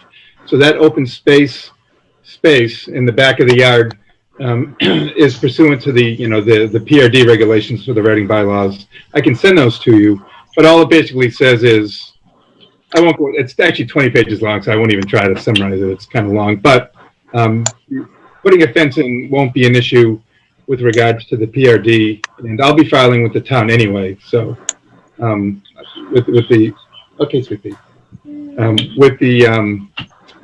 building department. But before I even waste my time with building, I just wanted to get your permission first before I even go to them with regards to the fence.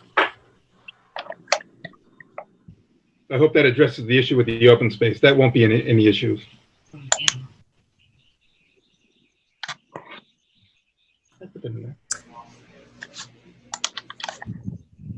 Okay, first of all, thank you for waiting so long to get on the agenda here. So the minor plan changes are the fence post, the tree, and the Cultec. Correct. Could you just, I'm sorry, Sure. Could you just reiterate, do you have a proposed solution for that infiltration?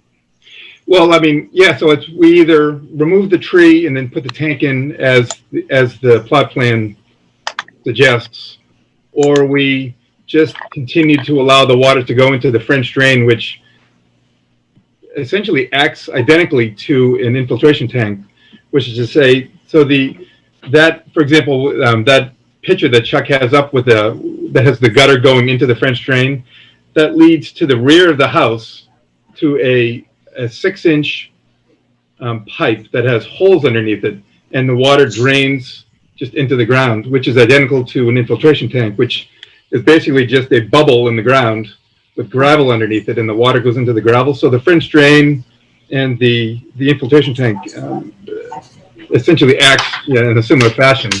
So if we wanted to leave the tree there, we could, or we could take the tree out and then remove the French drain and just put the infiltration tank in as the plot plan indicates. So it's up to you guys. My one question about that, thank you for clarifying that. Sure. My one question about that is typically when a Cultec is installed, it's sized to receive a certain amount of rain based on a certain amount of runoff. And I don't know if moving that same estimated volume of water to the French drain is going to be successful all the time. I mean, do you know what I'm saying? This French drain has been here for probably 20 years, and it diverts the water in the opposite direction of the wetlands. So it actually pushes the water further than the infiltration tank would, in theory. And we don't really have any water in our basement, so I guess it works. But yeah, whatever the board or the committee chooses is fine with me. That can get a little challenging because you don't want to de-water the wetland, right? So go ahead, Chuck. Oh, I was going to say, Scott, can you let me know if any of the improvements you did on the property affected this side of the house, so it would add more roof runoff to this French drains? So the roof on this side of the house was completely the same. We only added maybe the 200 or 300 square feet that we added was on the other side of the house. So this roof side is identical to what it always has been. So there was no change here, and this has been working for 20 years, and essentially it does the same thing. Correct. The change was on the other side where you're proposing to keep the infiltration. Correct. And we already installed the northern Cultec. That was installed, I think January or over the winter it was installed. So that's in and connected and functioning. So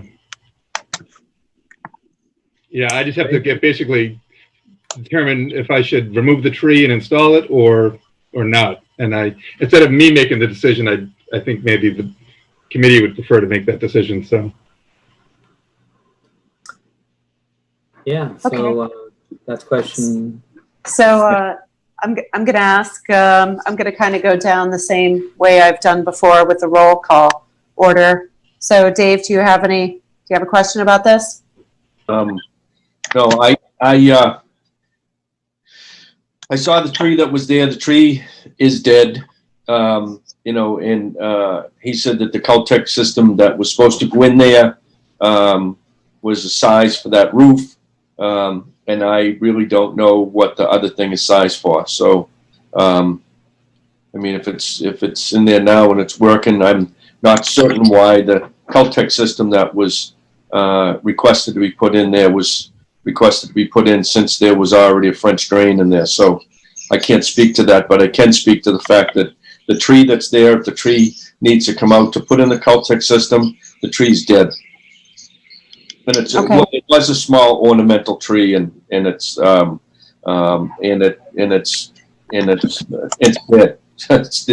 Whether it comes out, the stage it comes out is inconsequential to the whole system. And as far as the I reviewed it with the homeowner. The tree that he's requesting, and the tree does actually overhang the house. If it did come down, yes, it would hit the house. And he told me that that's where his young daughter sleeps, and I don't think any of us would want that to happen. But and I also looked at the sight lines where the fence was going to go in the rear of the house, and according to the plan, it will be outside the 35-foot 35-foot no structure zone. Okay, thank you, Dave. That was really helpful. Martha, do you have any questions? I'm wondering about what kind of fence they're planning to put in. So I'll just speak to that real quick. So we actually, on the eastern side of our house, we currently have a fence. It's completely rotted and falling apart. So we're going to be replacing that. Now that's, well outside the buffer zone. That's like 200 feet further outside the buffer zone. But the fence that we're going to be putting in the buffer zone is going to like black aluminum. Is that what it's called? I think it kind of looks like a chain link, but it's not chain link. It's a Wrought iron, oh, but it's aluminum. yeah, it's aluminum, but it looks like a wrought iron fence. But it's see-through. It's not a privacy fence. It's black aluminum. Where the bars are probably like, say, 6 inches apart, something like 5 inches, whatever it is. So big enough holes for rabbits and woodchucks to go through, but deer would be not able to get through, or how tall is it? It's only going to be a 4-footer, so I suppose the deer could jump it if they wanted to. I know we have a horse paddock in the front of our yard, and the deer can easily jump that fence, which is probably a 4-footer. But I don't know if they will. I guess if the coyote's chasing them, we have a lot of coyote, they might chase the deer in the yard, but the little animals will have no issues getting through this type of fence because it's completely hollow. Well, not hollow, whatever the term might be. Yeah. Yep. Permeable might be the answer. Permeable. Permeable. That's what I said. Thank you. That works. And it's going to go around the entire backyard, start at the house and go around that blue line and come back at the other side? Yeah, it's not going to follow the property line because, as you can see on the left side of that picture of the plot plan, all the way to the property line would be well within the 25-foot buffer zone. So we're going to just on the northern side of the house, which is the left side of the chart, we're just going to put the fence outside of the 35-foot buffer zone, if that makes sense. Yeah. So I'm just trying to picture, this is the kind of fence that if you had a dog in the backyard, it would keep the dog from getting out because it makes a circle. Yeah, hopefully. It doesn't have a gap in it somewhere. Yeah, hopefully. Yeah. Okay. That's all I have. Okay, thank you. John, any questions? No questions from me. Okay, thank you. Nicola? Nothing from me either. Okay. Scott? Nothing from me. Okay. Chuck, at this point, it sounds to me like the taking down of the tree, of the dead ornamental tree that Dave described, is not an issue.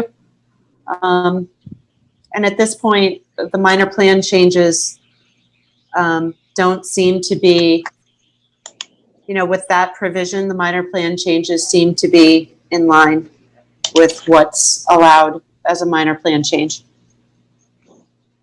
Sure. And the question about the infiltration opposed to the dead tree, that dead tree is within the 100-foot buffer. It's an ornamental tree. Ornamental trees aren't really included in our tree policy or something that we look at, but they want to take down a tree. One of the commissioners confirm that tree is dead. They could take down the tree and not replace it. And I guess if I had to suggest what to do about this area, it seems like that French drain's working. I would say leave the French drain and someday think about replacing that ornamental tree. But yeah, we definitely want to replace the tree. I mean, if you look at our request number 1, we'd like to put a lot of trees in, including, inside the 25-foot vegetative zone. I just don't know if we're allowed to. So I didn't specify any locations. on the plot plan that where I might want to put them? Because I just wasn't even sure if we're even allowed to. But if you're allowed to, I can come back in the future and propose locations to put birch trees or. There is no prohibition to planting native trees and enhancing the habitat. Okay. I just want to add that the applicant asked me if they would be allowed to replant a willow tree in front of their home that had actually, they had quite a large willow tree that a couple of years ago came down in a storm, and they wanted to be able to replant that tree. And the tree was going to be in between the 25, 35-foot line. And I really wasn't sure whether the willow tree one was a list and whether they could plant it inside the 25 or between the 25 and 35-foot line. So the fact that he asked me, I just wanted to bring that up so that he can possibly get an answer for that tonight as well. Willows love their feet being wet, but they're extremely brittle. Yep. So don't replace the big old leaning tree with the willow. Okay. Yeah. This is a long distance away, but I had said that there was species of trees that were that might be better suited to planting there because they were wetland species. So we might be able to give them, they just like to look at the willow. That's why they asked about that. Yeah, willow's a great choice. It takes a long time for them to grow up. And, you can cut them down to about a 3-foot stump and they'll start growing again. Yep. They're really cool. Yep, and Chuck has a list of native plants. Yeah, I have the list. So. Okay. Yeah. Thank you. Okay. All right. So it sounds like we're ready for a motion. Unless there's anything outstanding, Chuck, that you can think of. Just to make sure that the applicant has understands the direction the commission is going with, and all your questions were answered. Yeah, so I think on number 1, we can put more trees in, so we'll investigate that. 2 is we could remove the dead tree and not install an infiltration tank because we have a French drain. 3, we can remove that huge leaning tree. And then 4, and we can also put the fence in, I think. Right, and that leaning tree, I'm not hearing that it's dead. I thought that. No, that tree, well, no, it's not dead. My only concern is that all the trees around it are dead, and that, if an act of God or an act of nature ever did occur, like it has been for, like the willow tree, for example, which is just a couple of years ago, I mean, I would have no problem putting up 5 trees, in the area to compensate. We just have a 1-to-1 replacement, so when you come back with your planting plan, one of those trees are going to be for this. Sure, yeah, that's absolutely acceptable. And it's probably going to be tied before we get the certificate of compliance. So yeah, that may be a while because the area that our scientist had indicated for the knotweed, he for some reason in the notice of intent said 200 square feet, and in reality it's 2,000 square feet. It's a huge spot. So the Japanese knotweed is extremely robust. So it's going to take me a little longer probably than anyway.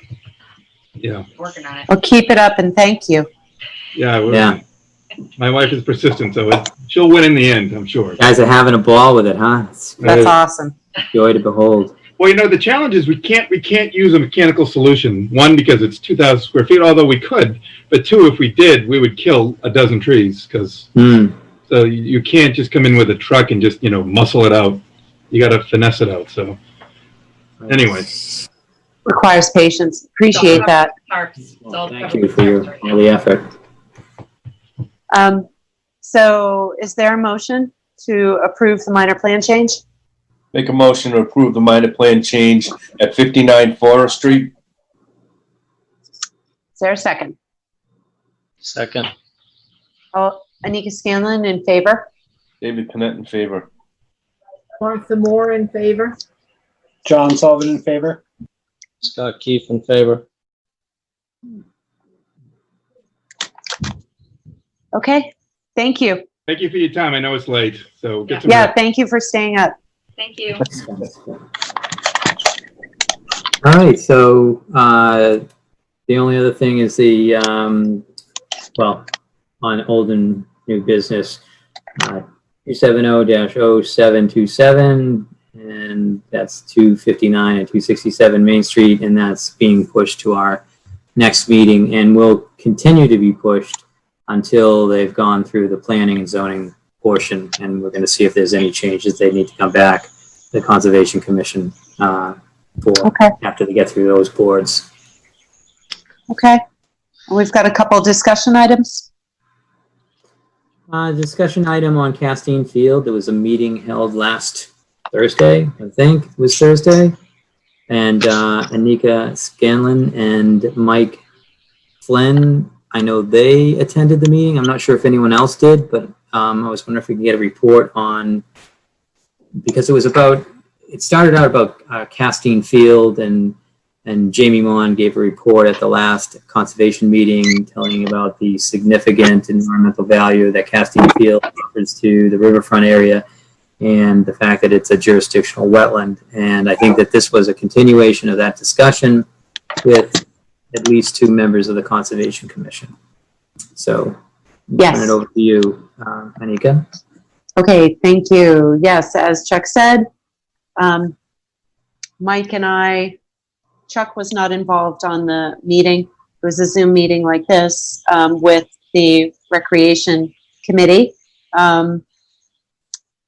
Jamie Mon talked about, basically gave the same presentation that he gave us at the last meeting, talking about all the reasons why areas of Birch Meadow are resource areas protected under the town wetlands bylaws and regulations, and also the State Wetlands Protection Act. And he also mentioned to the Recreation Committee the fact that there was a plan in place already from, I think, 2009. It's a Birch Meadow Complex Master Plan. And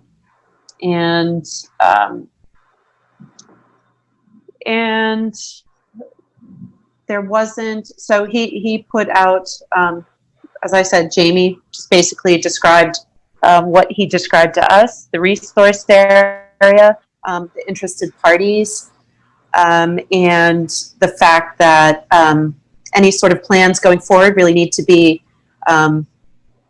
if effort's going to be put into them and the Recreation Committee wants them to be approvable, then it would be to their advantage to get a lot of conservation input. And not just Chuck's input, but also some representation from the committee itself as well. And not that that person is a lone voice of exactly how the commission's going to vote on a possible application, but to give them some guidance, some sort of boundaries of what is allowable and what is not allowable under all these regulations. So the Recreation Committee heard us. They said they heard us, and they said that they would consider adding somebody from Conservation Commission to their working group. We really haven't heard any after that. Mike, I think, drafted a sort of a summary memo. And I hope he sent it out to the members for their review. So has everybody seen it? I got it. Has everybody had a chance to look at it? Have any comments or questions, or what do you think?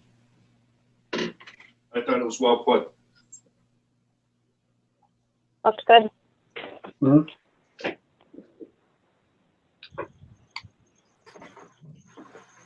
I'm sorry, Dave, I didn't quite hear you there. I think I've got a Oh, little glitch no, on that- my end. You know, that, I wrote Mike about something that was in the original 2009 memo that Jamie had. That, Yep. I had asked Mike about, but it's not worth me bringing up here because it was something that happened in 2009, but no, I thought, Okay. what Mike wrote was well put. Okay. And if you have any edits to that or any revisions, I think send them to Mike. I had a question about what was said in the 2019, the part of it that came from 2009 working group. Oh, okay.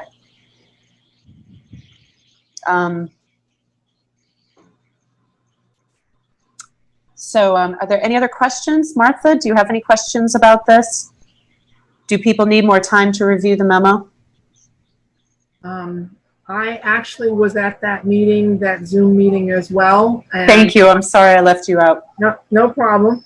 I thought Mike's memo was very thorough and accurate representation of what needed to be said. Okay. John, did you have a chance to take a look at the memo?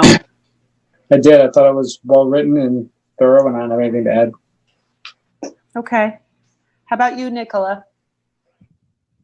Oh, I'm in agreement. Looks ready to go to me. Okay. Scott? Agree. The memo was well written. Okay. All right. So I guess, we'll just get back. I'll get back to Mike, or Chuck, you can get back to Mike. So this is a memo that the commission's writing, so you'll have to I'll get back to Mike. I'll get back to Mike. So, Because it's maybe, I know this isn't what's actually required for this, but I would entertain, just to show our support of this memo in together, like some sort of general motion to accept and send this memo to the Recreation Committee. I make a motion to have Mike Flynn's memo to the Recreation Board approved and sent. Is there a second? Second. Anika Scanlon in favor? David Panett in favor. Martha Moore in favor. John Sullivan in favor. Scott Keith in favor. Okay, thank you. sure, no new bills, and the next thing on the agenda is the minutes. Did everyone have a chance to look at the minutes? I received some comments from Anika Scanlon, but no one else. If there are no comments, you could entertain a motion to approve the minutes of June 24th, 2020. So moved. I'll second. Yeah, great. All in favor? Anika Scanlon in favor? David Panett in favor. Martha Moore in favor. John Sullivan in favor. Scott Keith in favor.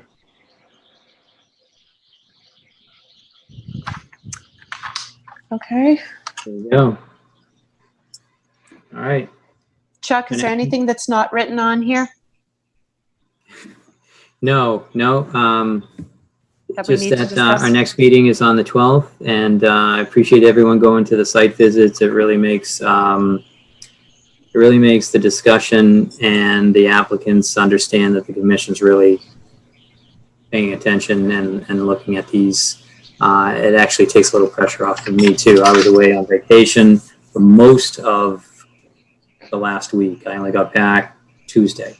So I appreciate that. And there is another list for the next meeting, there'll be another list of current projects that we have to look at and some past ones that we have to look at. And then that's probably going to take the pressure off. And but if you can continue to go to the site visits, that would be great. Okay. I know it's not a meeting week, but I'm away next week. So Enjoy yourself. And, If Maine lets me in. Oh, everyone's going to Maine. Oh my God. and I'm not available tomorrow. I actually have 3 medical appointments tomorrow. Woo! So I can't go to Small Lane. Good luck. Okay. Thanks. Well, we're only going to be tromping through the underbrush, I think. I hope I'm gonna not. bring a machete. Are we postponing if it's raining? I'll let And you I can't guys go to make town that hall wet. The afternoon. The afternoon is the thunderstorm, so I think that's a good reason to go in the morning. Isn't it raining now? I'm hearing something going on out there. It was. It But- was. Do you have any update on the no dumping signs for Longview Road? Yes, I should be able to be picking them up. Possibly could fit it in tomorrow, but I'll be able to grab them and deliver them to the DPW by next week. Cool. So I think we should put up 5 of them right there on Longwood, but maybe 2 is good enough. Go put a lighted one up in our fellow members' front lawn.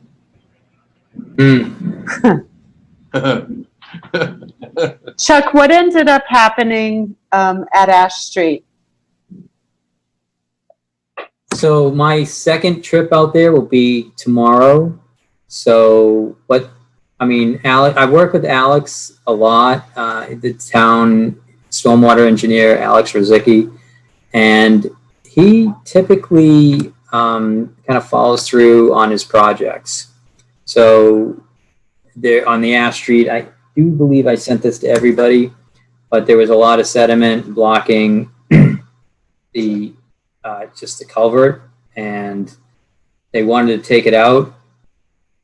But when we looked at it, it looked like whatever they removed was going to become the end of where the water was going to move to, because they would have to clear out the stream from Ash Street to the DPW and probably to the railroad tracks and probably to, what is that, track road after that.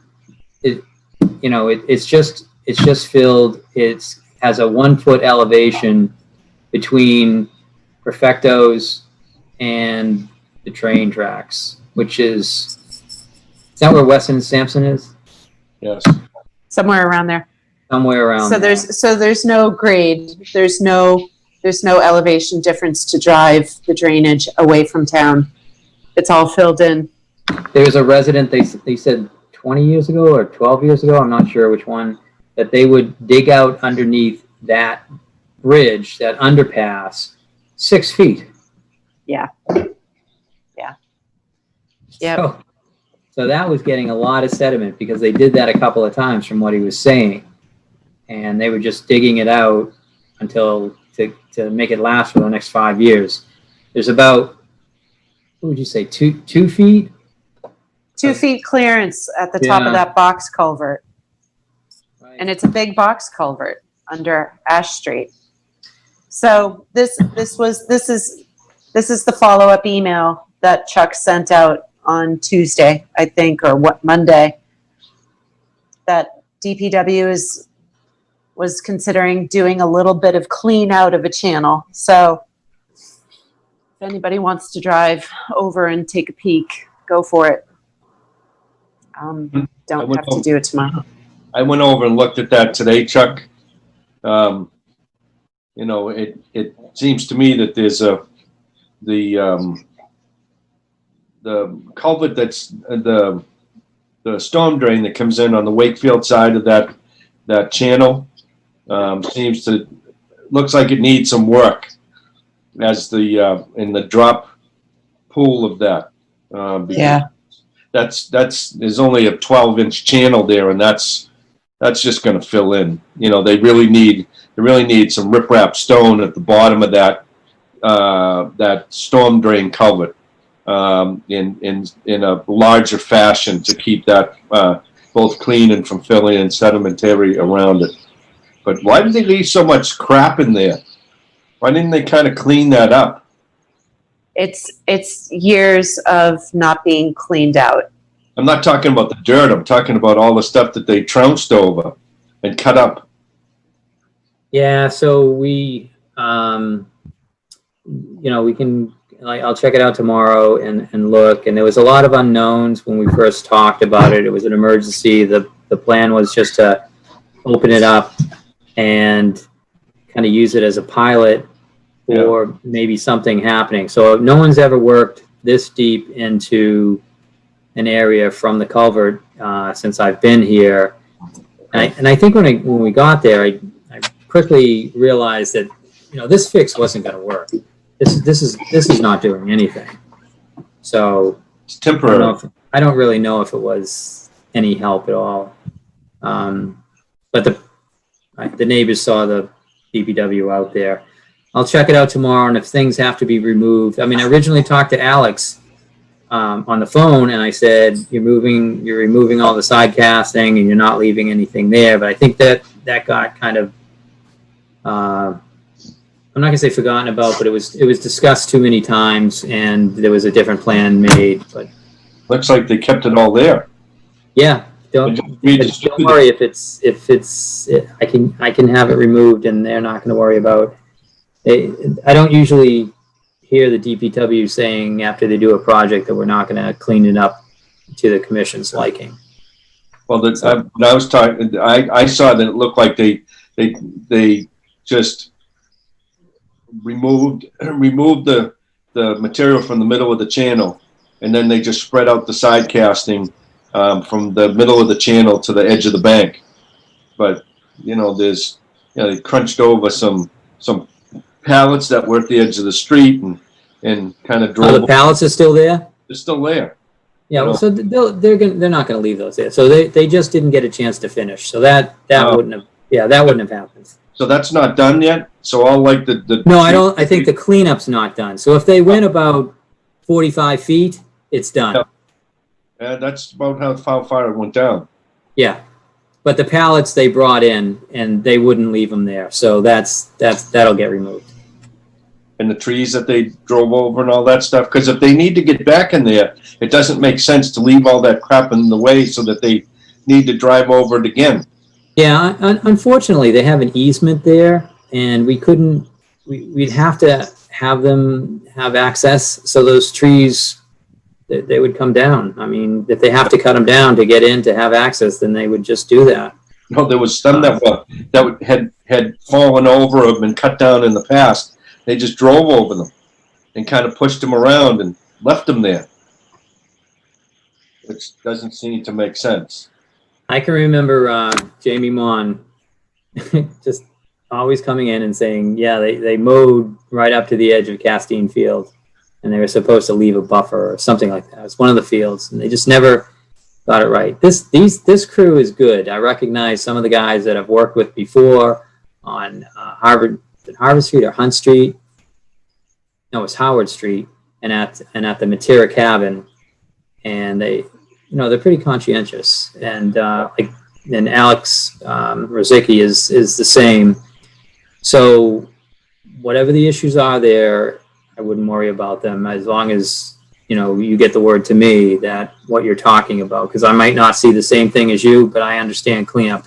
The side casting for this project, it was decided that that's going to stay, but the DPW, I'm not going to say that it's on the top thing they're going to do next, but there should be a notice of intent to work this area, or they want to bring in mosquito control to do a certain portion of this area to try to open up that channel. Yeah. No, the side casting looks good. It's up on the bank that looks a mess. I think that can get taken care of without a doubt. Yeah. And Dave, what they might have done is, they had the track rig, and they were having trouble trying to figure out how to move the track excavator down the slope. Yep. Without eroding the slope. Yep. And so what I had said to them was, there was already a lot of dead wood there. And so what I said was, look, if there's already dead wood here, put that on top of all this, put that on top so that you don't sink into the slope. And then that's when they said, well, maybe we'll get some pallets. Yeah, well, that dead wood that they were driving over, they just kept driving it over. It's still there. Well, Yeah. they clearly have to do some cleanup. Yeah. Um, I mean, that would have been the smart thing to do, would take the trees that they cut down and put them horizontal, parallel with the stream channel, and use that to inch down their tracks and their wheels on so they wouldn't sink in, but that didn't happen. Right. They just drove over them. And I think if they intend to do this work, which I know that they're on the verge of asking to do more work like this because it's needed all over town, I think they're going to have to purchase some swamp mats or something, some machinery that can get in there without causing a lot of disturbance. Yeah. So that's definitely to be continued. Is there anything else? Nope. How about a motion to adjourn? I was second. I don't think we need a roll call for that one. All right. Do we? In favor. In favor. Thank you, everyone. I know it's a long night. Thank you. All right. Have a good night.